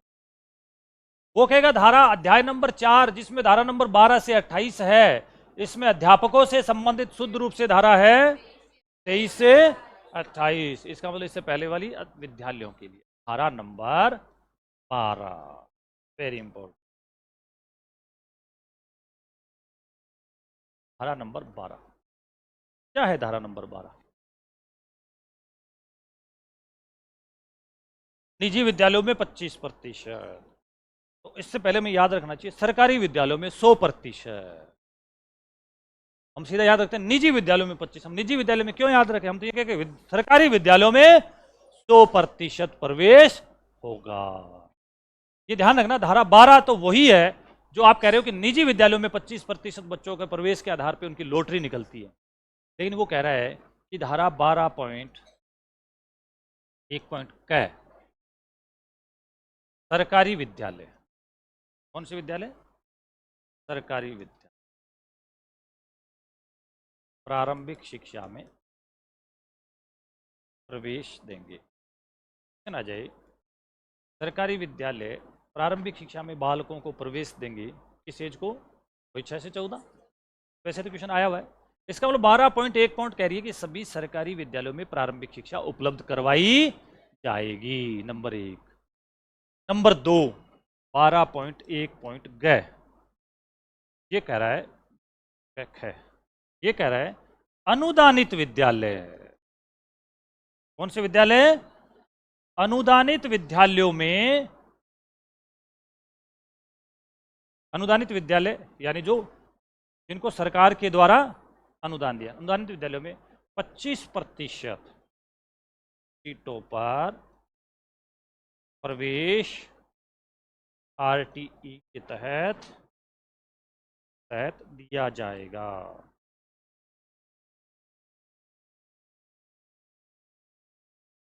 ये एंट्री क्लास में दिया जाता है, ये विशेष तौर से ध्यान रखना, अभी मैं बताऊं। तो इसका मतलब पहले हमने कहा सभी सरकारी विद्यालयों में 100% इस एज का कोई भी बच्चा आएगा उसको हम प्रवेश देंगे। वो कह दे कि धारा 12.1 क के अनुसार सरकारी विद्यालयों में प्रारंभिक शिक्षा में प्रवेश दिया जाता है। ये प्रवेश कब होता है? सत्र के प्रारंभ में। दूसरा वो कहेगा विस्तारित अवधि में। तीसरा कहेगा विस्तारित अवधि के बाद। चौथा कहेगा वो सत्र पर्यंत। सत्र पर्यंत। राजस्थान में तो आजकल क्या होता है, हम तो कह रहे हैं जिस बैच का बच्चा जिस दिन आता है उसी दिन हमें एडमिशन देना है। तो सत्र पर्यंत है, वो पहले की कंडीशन है, लेकिन हमें पूरे साल भर भी उसको प्रवेश देना है। तो 12.1 कह रही है कि सभी सरकारी विद्यालय, 12.1 कह रही है कि सभी अनुदानित विद्यालय जो सरकार से अनुदान लेके, ग्रांट लेके, किसी भी प्रकार की राशि लेके, जमीन लेके, भवन लेके, शिक्षक लेके, किसी भी प्रकार से जिनमें सरकारी पैसा जा रहा है, इन स्कूलों को भी 25% सीटों पर प्रवेश देना होगा। बड़ी इंटरेस्टिंग बात है कि ये ऐसे विद्यालय जब 25% सीटों पर प्रवेश देते हैं तो उनको फीस का पुनर्भरण नहीं होगा। क्यों नहीं किया जाएगा? क्योंकि ऑलरेडी इनको सरकार ने अनुदान दे रखा है, इनको जमीन दे रखी है, भवन दे रखी है, टीचर्स की सैलरी जा रही है। अनुदानित विद्यालयों में जब भी 25% सीटों पे प्रवेश आरटीई के तहत 6 से 14 आयु वर्ग का किया जाता है, ऐसे विद्यालय जिनको सरकार सहायता दे रही है, ऐसे विद्यालयों को फीस का पुनर्भरण नहीं किया जाता। ऑप्शन आएगा निम्न में से किन विद्यालयों को फीस का पुनर्भरण नहीं किया जाएगा? जिनको सरकार से सहायता मिलती है या अनुदानित विद्यालय। यह है 12.1 ग। क्वेश्चन आएगा निम्न में से किस धारा के अनुसार निजी विद्यालयों में लॉटरी निकलती है? धारा सीधा पूछे तो 12 के अनुसार। 12.1 है, ग पूछे तो ग, यानी क में सरकारी है, ख में अनुदानित है और ग में निजी विद्यालय। निजी विद्यालय यानी ऐसे विद्यालय जिनको सरकार से सहायता नहीं मिलती है, यानी जो अपने हिसाब से अपना स्कूल चला रहे हैं, ऐसे निजी विद्यालयों में, इन निजी विद्यालयों में जो प्रवेश दिया जाएगा तो उनकी जो भी प्रवेश की पहली कक्षा होगी, प्रवेश की पहली कक्षा, यानी यदि एलकेजी, यूकेजी, नर्सरी या जो भी क्लास है, उस क्लास में इनको एडमिशन, पहली कक्षा का मतलब यहाँ पे एंट्री क्लास है, यानी बच्चे की एंट्री किस क्लास में हो रही है। यदि वो स्कूल कक्षा 1 से है, यानी यदि विद्यालय कक्षा 1 से 8वीं तक का है तो उसकी एंट्री क्लास कौन सी होगी। यदि वो स्कूल एलकेजी से है तो एंट्री क्लास कौन सी होगी। यदि वो विद्यालय नर्सरी से चलता है तो, यदि वो विद्यालय यूकेजी से चलता है तो, यानी उसी स्कूल की चाहे नर्सरी हो, एलकेजी हो, यूकेजी हो या कक्षा 1 हो, 1 के बाद एडमिशन नहीं होता है। कक्षा 1 के बाद लॉटरी के माध्यम से एडमिशन नहीं होता है। इसका मतलब एंट्री क्लास ये चारों क्लासों में से कोई सी भी हो सकती है। एलकेजी भी हो सकती है, कोई स्कूल कहते मैं तो नर्सरी चलाता ही नहीं, मैं तो एलकेजी चलाता हूँ, एलकेजी में लो। कोई कहते मैं तो नर्सरी एलकेजी दोनों ही नहीं चलाता, मैं तो यूकेजी से ही, तो यूकेजी में ले लो। कोई कहता ये तो मैं चलाता ही नहीं हूँ ऐसा, तो मेरी तो क्लास कौन सी से है, तो फर्स्ट से लो। तो मतलब इसका मतलब इनमें से कोई सी भी क्लास से, जो स्कूल किस क्लास से शुरू हो रहा है। निजी विद्यालय में जो प्रवेश की जो पहली कक्षा है, अनुदानित विद्यालय में जो प्रवेश की पहली कक्षा है, उसमें प्रवेश दिया जाएगा। और सरकारी विद्यालय में नहीं, कौन सी कक्षा में, हाँ, आयु के अनुसार। ठीक उत्तर दिया आप लोगों ने। नहीं तो कोई कहते थे पहली क्लास में ही, क्यों, हमारे यहाँ भी तो प्री प्राइमरी क्लासें होती है, कभी भी किसी भी क्लास में आ जाए। तो ज़्यादातर को ये लगता है कि सर 6 से 14, 6 से 14, हमारे तो स्कूल ही पहली से 8 हुई। नहीं, आजकल हमारे पूर्व प्राथमिक शिक्षा भी सरकारी विद्यालयों में दी जा रही है। सर कौन से सरकारी विद्यालयों में,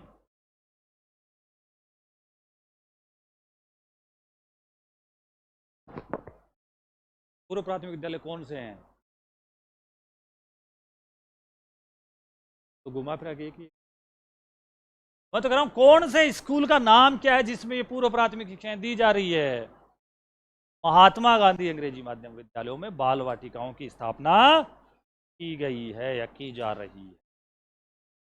दूसरा, जो हमारे पीएम श्री स्कूल है, पीएम श्री स्कूल है ना, क्या है पीएम श्री स्कूल,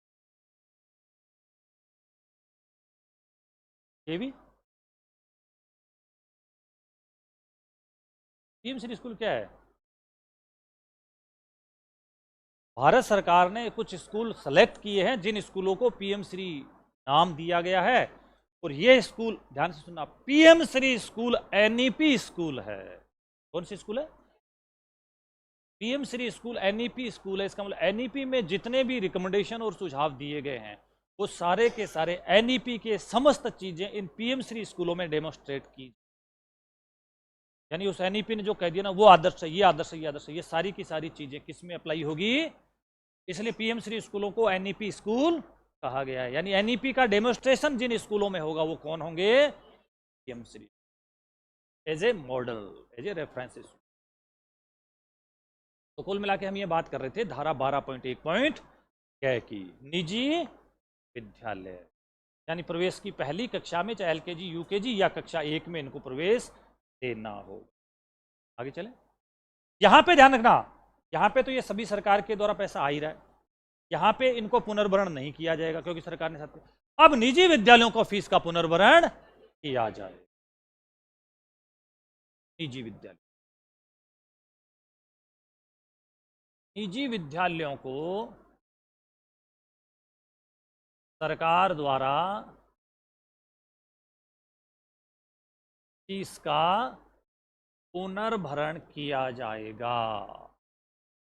अब सरकार के द्वारा जो फीस का पुनर्भरण किया जाएगा, क्वेश्चन आ जाए, धारा 12.1 के अनुसार प्राइवेट विद्यालयों को फीस का पुनर्भरण किया जाता है। इस फीस के पुनर्भरण में केंद्र और राज्य का वित्तीय अनुपात क्या होगा, 60-40। नंबर दूसरी, ये फीस का जब इन प्राइवेट, और क्वेश्चन आ जाए, आरटीई की धारा 12 के अनुसार निम्न में से किन विद्यालयों को फीस का पुनर्भरण किया जाता है, निजी विद्यालयों को। ठीक है, या वो कह दे आरटी की धारा 12 के अनुसार निम्न में से किन विद्यालयों को फीस का पुनर्भरण नहीं किया जाएगा, सरकारी विद्यालयों को और अनुदानित विद्यालयों को। ठीक है, रहेगा यार। ये फीस का पुनर्भरण कितना, यानी जितना सरकारी स्कूल में एक बच्चे पे खर्च होता है। सरकारी विद्यालय में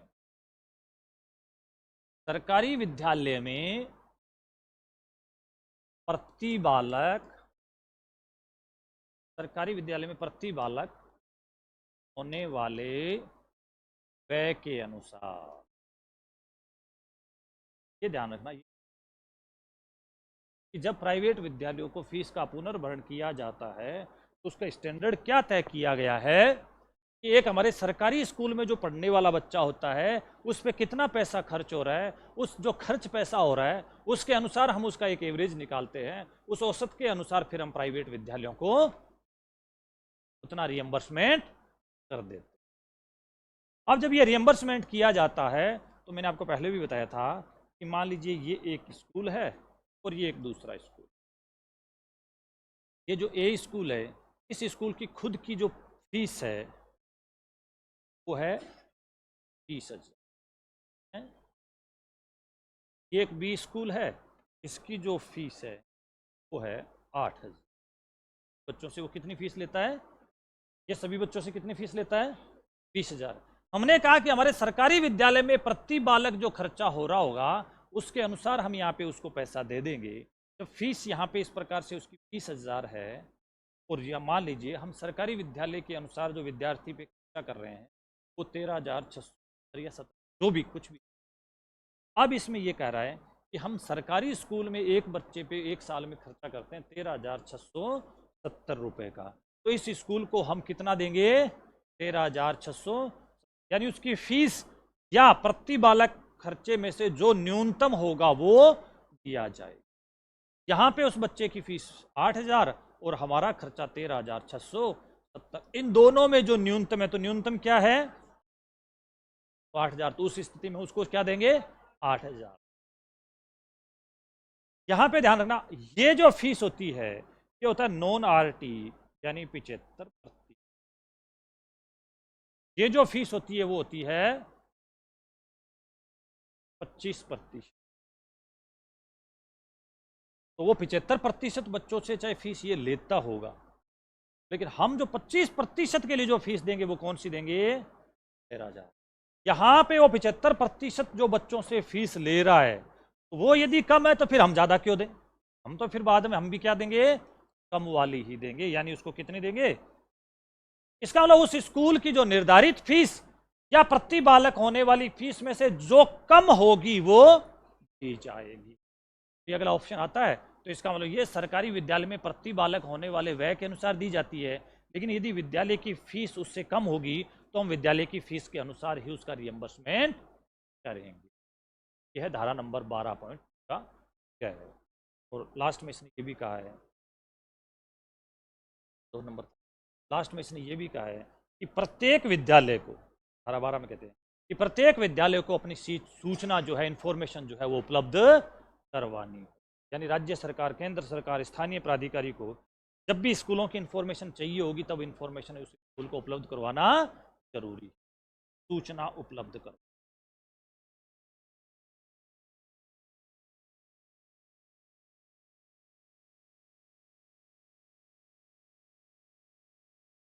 यानी कोई भी स्कूल मना नहीं कर सकता कि मैं इंफॉर्मेशन, तो धारा 12 पहले दिमाग में आ जाना चाहिए, आ जाना चाहिए, आ जाना चाहिए प्राइवेट प्राइवेट पुनर्भरण। पुनर्भरण कितना, एक बालक सरकारी विद्यालय में, तो सीधा लिख देगा नहीं, सरकारी विद्यालय में होने वाला पुनर्भरण।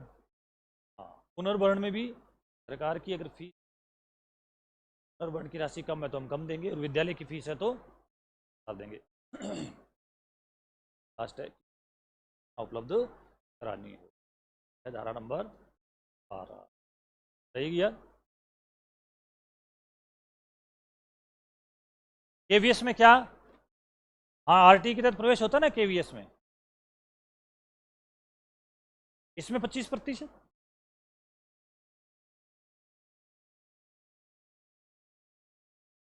केवी के अंदर भी। अच्छा, क्वेश्चन ये आ जाए,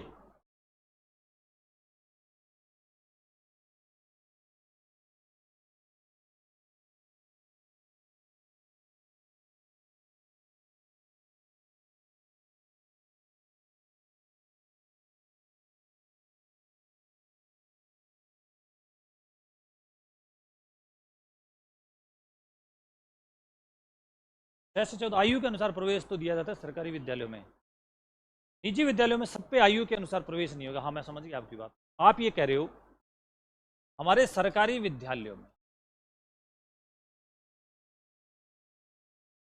सरकारी विद्यालयों में तो कभी भी प्रवेश ले लो, आयु के अनुसार आ जाओ। आरटीए कहता है कि सरकार का काम है शिक्षा उपलब्ध कराना, बच्चे का काम है शिक्षा लेना। बच्चे का ये काम नहीं है कि स्कूल चूज करना, ये बच्चे का काम नहीं है। हाँ, प्राइवेट तो बच्चे को चूज करने वाली बात होगी ना। तो प्राइवेट ने, सरकार ने कहा कि हमने व्यवस्था कर रही है 25% सीटों पे। हमने जो व्यवस्था की है वो की है एलकेजी के लिए, यूकेजी के लिए, या नर्सरी के लिए, या कक्षा 1 के लिए। हमारी ये जो व्यवस्था होगी, इसके लिए आपको फॉर्म भरना होगा 30 मई के लिए। इसके लिए हम 30 जून को लॉटरी निकालेंगे, जो भी उसके आधार पे 7 जुलाई तक प्रवेश होगा। इसमें, इस प्रोसेस में जो बच्चा कोई आ जाएगा तो प्राइवेट स्कूल में प्रवेश ले लेगा। प्रोसेस में कोई आ जाएगा वो अपना प्राइवेट स्कूल में प्रवेश लेगा, बाकी वापस कहाँ चले जाएंगे? तो आयु के अनुसार प्रवेश कर चलो साल भर। हमारी जो प्रवेश प्रक्रिया सरकारी विद्यालयों की आती है तो उसमें लिखा होता है कक्षा 1 से 8 तक वर्ष पर्यंत प्रवेश चलेंगे।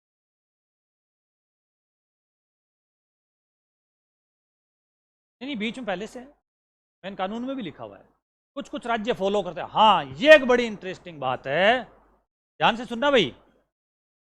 यदि कोई राज्य किन्हीं बच्चों को एलकेजी, यूकेजी और नर्सरी में, यदि यानी पूर्व प्राथमिक शिक्षा में आरटीई के तहत प्रवेश देता है, यदि कोई राज्य पूर्व प्राथमिक कक्षाओं में आरटीई के तहत प्रवेश देता है तो उसका समस्त खर्चा राज्य को वहन करना पड़ता है। क्योंकि केंद्र जो 60 और 40 का वित्तीय अनुपात देता है वो देता है कक्षा 1 से 8 के। ये वैसे तो बहुत अंदर की बात है ये, लेकिन आप जो कह रहे हो उसके अनुसार तो पहले से भी दी जा रही है, प्रवेश तो दिया जा रहा है पहले से भी। एलकेजी, यूकेजी प्रेप में दिया, बीच में 1 साल रुक गया था, 1 या 2 साल, क्योंकि वो कोर्ट ने और जो सरकार ने कहा कि नहीं, क्योंकि सरकार ने कहा कि हमें ये पैसा ज़्यादा देना पड़ रहा है, केंद्र हमें पैसा दे नहीं रही है, इसलिए हम इसको रोक रहे हैं। तो राज्यों को केवीएस में लॉटरी, अगर राज्य ने व्यवस्था लॉटरी की कर रखी है या उनका जो प्रवेश है उसके अनुसार दिया। गवर्नमेंट तो है, लेकिन गवर्नमेंट ने अपने स्कूलों को बैन भी तो कर रखा है ना, भी कई स्कूलों में देना भी तो नहीं होता ना, जैसे नवोदय विद्यालयों में। हाँ, वो उनकी, हाँ, जो सीट होगी लास्ट फर्स्ट तक देते, वो भी लास्ट फर्स्ट। राज्य जो व्यवस्था कर देगा उस पर उनको प्रवेश दिया जाएगा। यानी बच्चे को वंचित नहीं कर रहे हम कह रहे हैं निजी विद्यालय में आ जाओ, हम कह रहे हैं केवी में आ जाओ, फिर भी नहीं है तो लास्ट में कहाँ आ जाओ? यानी बच्चे को तो शिक्षा मिल ही रही है ना। सरकार की व्यवस्थाएं अलग अलग हो सकती है, केवी पे वैसे आयु का आधार लागू नहीं, वो सिर्फ राज्य सरकार के। हमारे जो सरकारी विद्यालय है जो किसी खास पर्पज से नहीं, क्योंकि केवी को आपने लिखा है वो विशेष श्रेणी का विद्यालय है, जिसको राज्य ने विशेष, भारत सरकार ने विशेष तरीके से उसको स्थापित किया है, तो वहां राज्य सरकार के नियम लागू नहीं होंगे, वहां केंद्र के नियम लागू होते हैं। तो केंद्र अगर कह देगा, यानी केंद्र समुचित सरकार अगर कह देगी तो उसके अनुसार है। वहां समुचित सरकार ने कह रखा है, वहां नहीं, 25% प्रवेश तो विशेष श्रेणी। और किसी का कोई क्वेश्चन? तो यहाँ पे देना होगा 25% प्रवेश, उनको देना होगा। एक ही पूछना क्या है रूल्स? केवी में बच्चों को पढ़ाते हैं तो रूल्स तो होते हैं, ऐसे बिना रूल्स ही पढ़ा देते हैं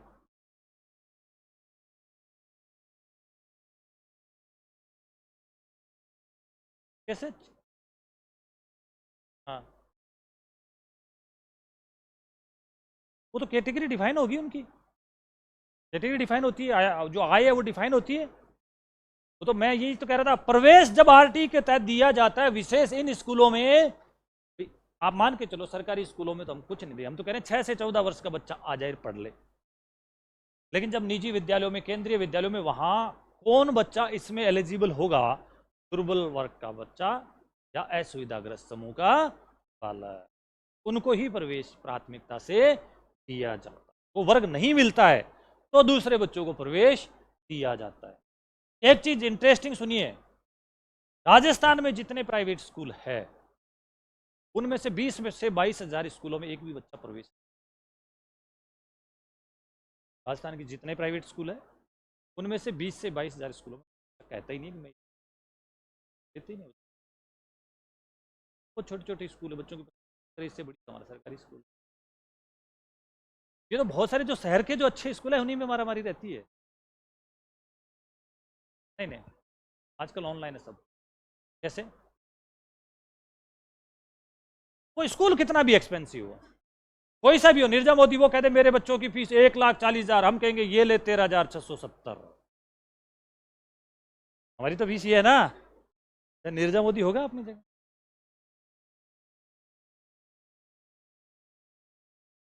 सब है, सब है, निःशुल्क है।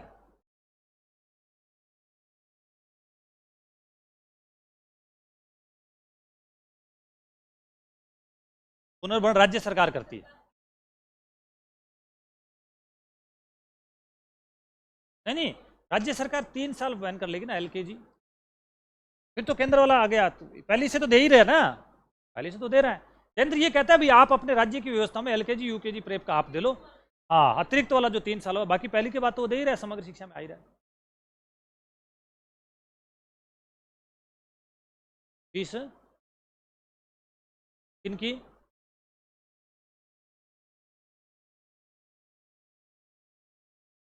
कक्षा 8 तक, आरटी 8वीं तक ही तो है। आरटी तो 6 से 14 आयु वर्ग ही तो है, कक्षा 1 से 8 ही तो है। आरटी प्रारंभिक शिक्षा में तो है, एक ही बात है।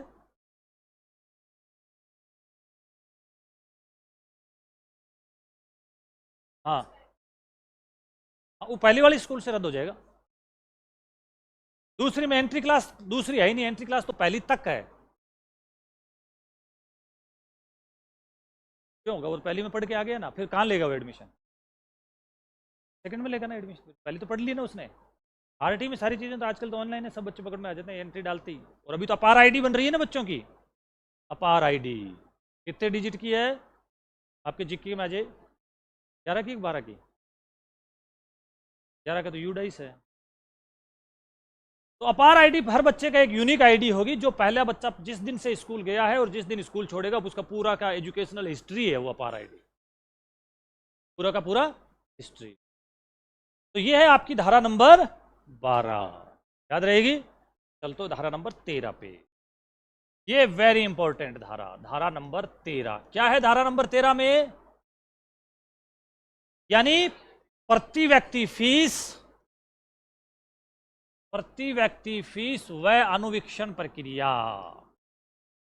अनुवीक्षण प्रक्रिया का निषेध। ये पहली धारा है जो जुर्माने की बात करेगी। धारा 13, धारा 18 और धारा 19, ये 3 धारा है ना जो जुर्माने की बात कर रही है। ये कह रहा है कि बच्चों से प्रति व्यक्ति फीस नहीं ली जाएगी। ये धारा कह रही है अनुवीक्षण प्रक्रिया नहीं ली जाएगी। तो क्वेश्चन अजय नंबर आरटीई 2009 की धारा 13 निम्न में से किस चीज का निषेध करती है? मारपीट से निषेध, मानदंडों का निषेध, या प्रति बालक जो फीस का निषेध? तो प्रति बालक फीस का और अनुवीक्षण प्रक्रिया।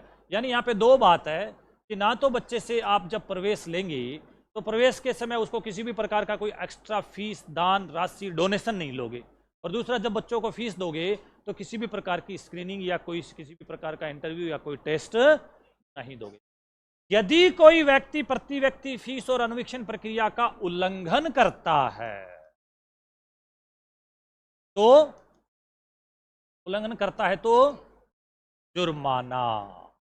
कितना जुर्माना? नंबर 1, प्रति व्यक्ति, प्रति व्यक्ति फीस प्राप्त करता है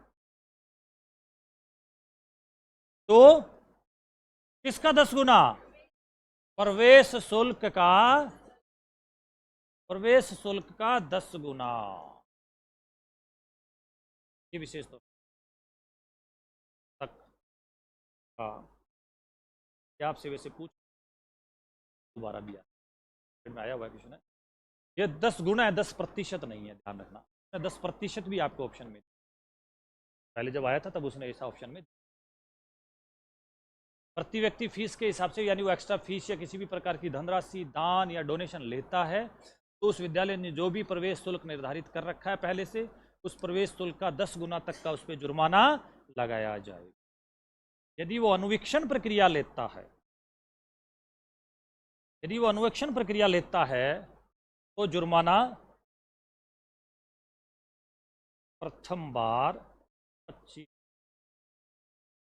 और फिर अगर वो और बार बार लेता है, बार बार यानी प्रत्येक बार 50,000 लगाया जाए। तो आपको ये भी कह सकते हैं आरटी की धारा 13 के अनुसार अनुवीक्षण प्रक्रिया का यदि कोई उल्लंघन करता है तो उस पर निम्न में से क्या प्रावधान है? जुर्माने का 25,000 रुपये। बार बार और आगे वो अनुवीक्षण स्क्रीनिंग टेस्ट लेता है तो हर बार 50,000 रुपये का प्रावधान। ये धारा नंबर 13। इसमें आपको ये पहले वाला पूछा हुआ है कि आपसे दोबारा पूछा जा सकता है, यानी ना तो आप फीस ले सकते, ना उससे टेस्ट ले सकते, ना कोई प्रवेश परीक्षा ले सकते, ना इंटरव्यू ले सकते, ना स्क्रीनिंग उसकी आप कर सकते। यहाँ पे जो प्रवेश करने का जो आधार होता है वो होता है लॉटरी के माध्यम। धारा 12 में जो हमने पढ़ा उसके अनुसार इसका प्रवेश जो होगा वो किस माध्यम से होगा? और लॉटरी कहाँ निकलती है? जब आवेदन ज्यादा हो और सीट कम हो। लॉटरी तभी निकलेगी जब आवेदन आपके ज्यादा हो। तो इस प्रकार से यहाँ पे धारा 13 इसका निषेध, ये दोनों को ध्यान रखें। आपसे पूछ धारा 14 क्या है? धारा 14 प्रवेश के लिए आयु का, प्रवेश के लिए आयु का सबूत क्या होगा? यानी पहली बार उसने कहा है कि बच्चे को प्रवेश तभी दिया जाएगा जब उसके पास बर्थ सर्टिफिकेट होगा, यानी जन्म मृत्यु और विवाह रजिस्ट्रीकरण अधिनियम 1886 के अनुसार यदि उसके पास जन्म प्रमाण पत्र या कोई वेद किसी भी प्रकार का कोई दस्तावेज है तो उसके अनुसार उसको प्रवेश, यानी प्रवेश के लिए उसका जन्म प्रमाण पत्र मान्य होगा। यदि जन्म प्रमाण पत्र नहीं है तो उसको कह रखा है कि राज्य सरकार अपने हिसाब से कुछ डिसाइड कर लेती है, उनके अनुसार उसका प्रवेश होगा। इसका मतलब पहली बात तो ये है कि बच्चे का जन्म प्रमाण पत्र या जन्म को प्रमाणित करने वाला दस्तावेज, का जो एक्ट है जन्म मृत्यु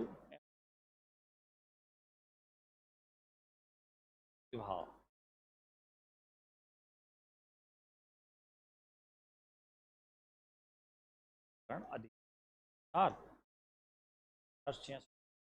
रजिस्ट्री का कोई प्रमाण पत्र या वेद दस्तावेज है उसके अनुसार उसको क्या देंगे? हम प्रवेश देंगे। यदि ये जन्म प्रमाण पत्र के अनुसार ये नहीं तो फिर आंगनवाड़ी का कागज, आंगनवाड़ी का कोई दस्तावेज, आंगनवाड़ी का बोर्ड। दूसरा हॉस्पिटल का दस्तावेज, का दस्तावेज है तो उसके हॉस्पिटल की कोई पर्ची है उसके आधार पे भी प्रवेश। तीसरा जन्म या दाई का कोई है, उसको भी इसने कहा है कि अगर दाई ने भी लिख के दिया तो उसको भी क्या होगा? अन्य। और उसके बाद माता पिता का, माता पिता का क्या? घोषणा पत्र, आधार कार्ड नहीं। आधार कार्ड से क्या मतलब है? माता पिता के आधार कार्ड में क्या माता पिता को प्रवेश थोड़ी देना है? प्रवेश तो बच्चा लेने जा रहा है। मैंने लिखवा रखा है, काट उसको।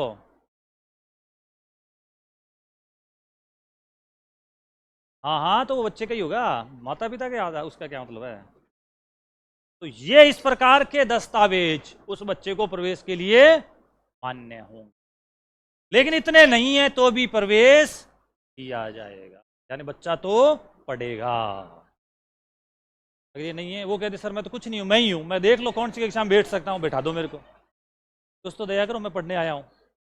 तो उसको एज देख के उसको बैठा दिया। मान लीजिए कोई अनाथ बच्चा आ जाए जिसको नहीं पता माता पिता कौन है, कहाँ जो कब जन्मा था, मैं क्या है, तो उस कंडीशन में उस बच्चे को प्रवेश तो देना होगा उसकी आयु के अनुसार। हाँ, ये प्राथमिकताएं या किस प्रकार के कुछ दस्तावेज तय किए गए हैं जिनके अनुसार उसको प्रवेश किया जाएगा। यानी उसके पास जन्म से संबंधित उसको जन्म तिथि को प्रमाणित करने वाला कोई दस्तावेज नहीं है तो भी उसको प्रवेश दिया जाएगा, प्रवेश से इनकार नहीं किया जाएगा। ये कहती है धारा नंबर 14। यानी आयु का सबूत चाहिए, लेकिन यदि किसी बच्चे के पास नहीं है तो आयु का सबूत नहीं होने से पढ़ने का अधिकार नहीं है, ये कतई नहीं होगा।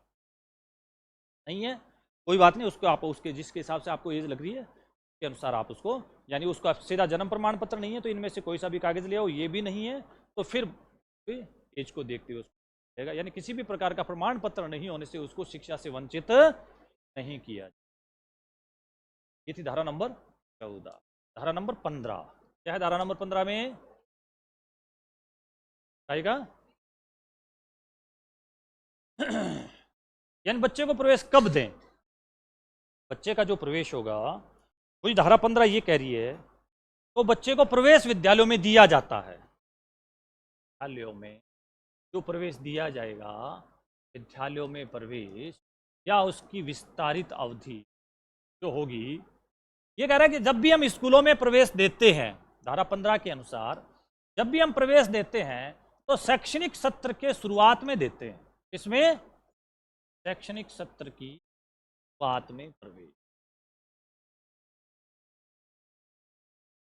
आपने देखा होगा शैक्षणिक सत्र के शुरुआत में लिखा आता है 31 जुलाई तक प्रवेश ले लीजिए, 15 जुलाई तक प्रवेश ले लीजिए।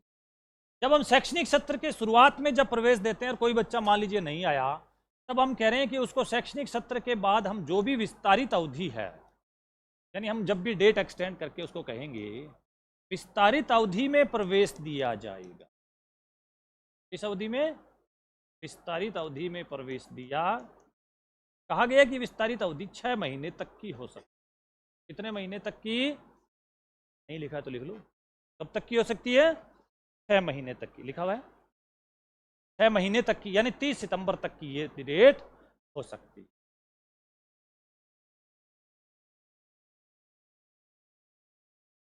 यानी हम डेट को एक्सटेंड करेंगे और डेट को एक्सटेंड करते करते कहां तक ले जाएंगे? 6 महीने तक, 30 सितंबर।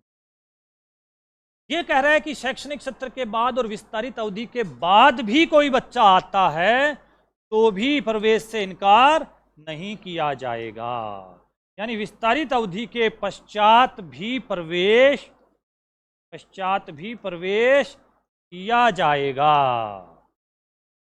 इसका मतलब बच्चा कभी भी आ जाए।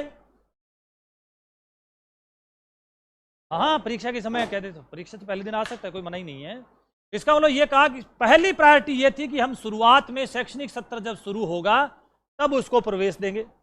फिर हमने कहा कि विस्तारित अवधि में यदि कोई पहले इसमें गलती से नहीं आएगा तो उसमें दे देंगे। फिर हमने कहा विस्तारित अवधि के बाद भी यदि कोई बच्चा आता है, क्योंकि उसको तो पढ़ने का अधिकार तो है, और जब पढ़ने का अधिकार है तो विस्तारित अवधि के बाद भी यदि कोई प्रवेश के लिए आता है तो उसको प्रवेश देने से इनकार नहीं किया जाएगा, उसको प्रवेश दिया जाएगा। इसका मतलब यहां पे भी बच्चे को प्रवेश देना होगा। अब जब विस्तारित अवधि में जब प्रवेश दे रहे हैं और बच्चा लेट आ रहा है, बच्चा हो सकता है सेशन के लास्ट में आ जाए, तो उसको वही विशेष शिक्षण या सहायता दी जाएगी, विशेष शिक्षण या सहायता प्रदान जाएगी, सहायता प्रदान, क्योंकि लेट अगर, और राजस्थान में कक्षा 1 से 8 में वर्ष पर्यंत प्रवेश होते हैं। यानी अब हमने प्रावधान कर दिया कि हमारे यहाँ पे तो आप कभी भी आ जाइए प्रवेश। इसका मतलब आरटीई में प्रवेश मैंने पहले भी कहा था, शैक्षणिक सत्र के शुरुआत में होगा, विस्तारित अवधि में होगा, विस्तारित अवधि के बाद में भी होगा, या वर्ष में कभी भी आ जाए, तो वर्ष में कभी भी आ जाए उसको हम प्रवेश देंगे। धारा नंबर 15, यानी हम उसको एडमिशन कब देंगे, उस एडमिशन की बात कही।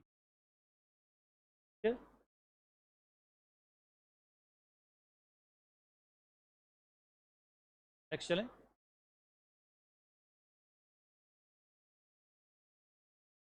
आगे चलें, धारा नंबर 16 में।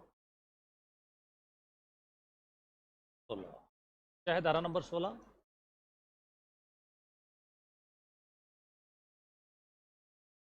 धारा नंबर 16 क्या है? बालकों को रोका नहीं जाएगा और निष्कासित नहीं।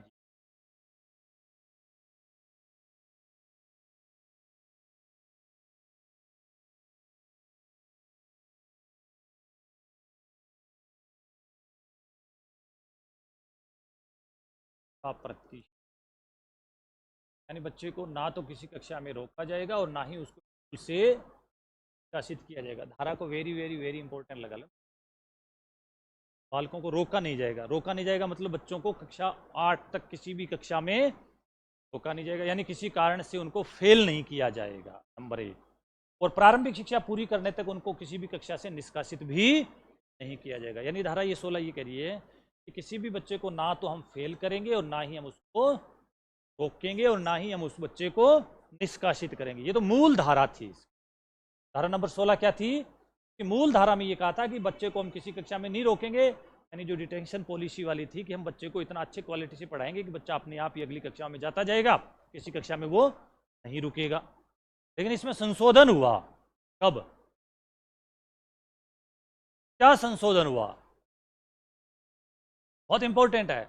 आरटी 2009, आरटी 2009 का संशोधन 2019, 10 जनवरी 2019 को जब संशोधन हुआ, अब यहां से देखना, 10 जनवरी 2019 को जब संशोधन हुआ तो 16.1 कह रहा है कि शैक्षणिक सत्र के अंत में कक्षा 5 और कक्षा 8 की नियमित परीक्षा होगी। यानी शैक्षणिक सत्र के अंत में कक्षा 5 व 8 की नियमित परीक्षा। ये क्वेश्चन पूछा जा चुका आपसे, ये क्वेश्चन पूछा जा चुका है कि आरटीई के तहत निम्न में से किस कक्षा की नियमित परीक्षा का प्रावधान कर दिया गया है? कक्षा 5 और कक्षा 8 का। 16.2 ये कह रहा है कि कक्षा 5 और 8 की जो नियमित परीक्षा में यदि कोई बच्चा असफल रहता है, यानी नियमित परीक्षा में असफल, तो 60 दिन या 2 महीने पश्चात पुनः परीक्षा होगी। यानी अगर मुख्य परीक्षा में कोई फेल हो गया, कोई बात नहीं, हम ऐसे बच्चों के लिए 60 दिन बाद एक पुनः परीक्षा आयोजित करवाएंगे। नंबर 3, पुनः परीक्षा में असफल तो उन्हें उसी कक्षा में रोका जाएगा। यहां पे अब कहा जा रहा है कि अब उन बच्चों को रोका जा सकता है। और 16.4 प्रारंभिक शिक्षा पूरी करने तक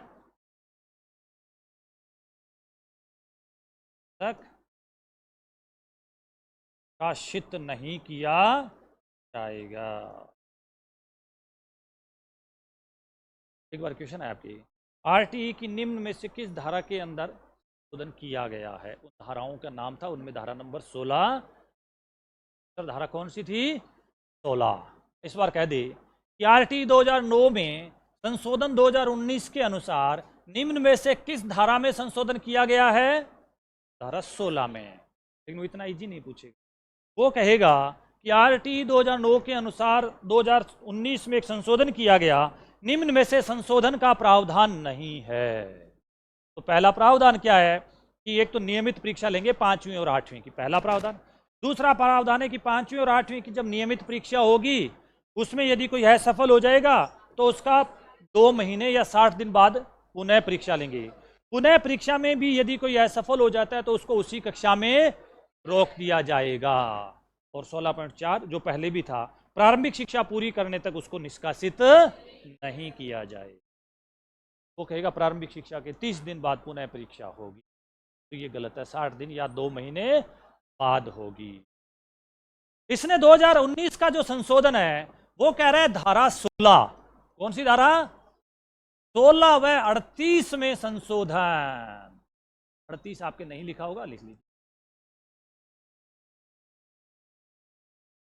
धारा 16 और धारा 38 में इसने संशोधन करके कहा। तो धारा 16 में क्या संशोधन किया इसने? ये 4 संशोधन। तो 16.1, 2, 3, 4, इसको बहुत ढंग से देख लेना। 100% ये पूछा जा सकता है और अभी वर्तमान में रिलेवेंट है, क्योंकि 16 दिसंबर 2024 को पुनः इसमें एक बहुत बड़ा चेंजेज हुआ है। 16 दिसंबर 2024 को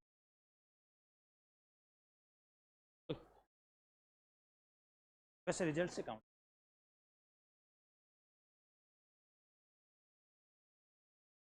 अब आप ये ध्यान रखिए, क्या कह रहे हो?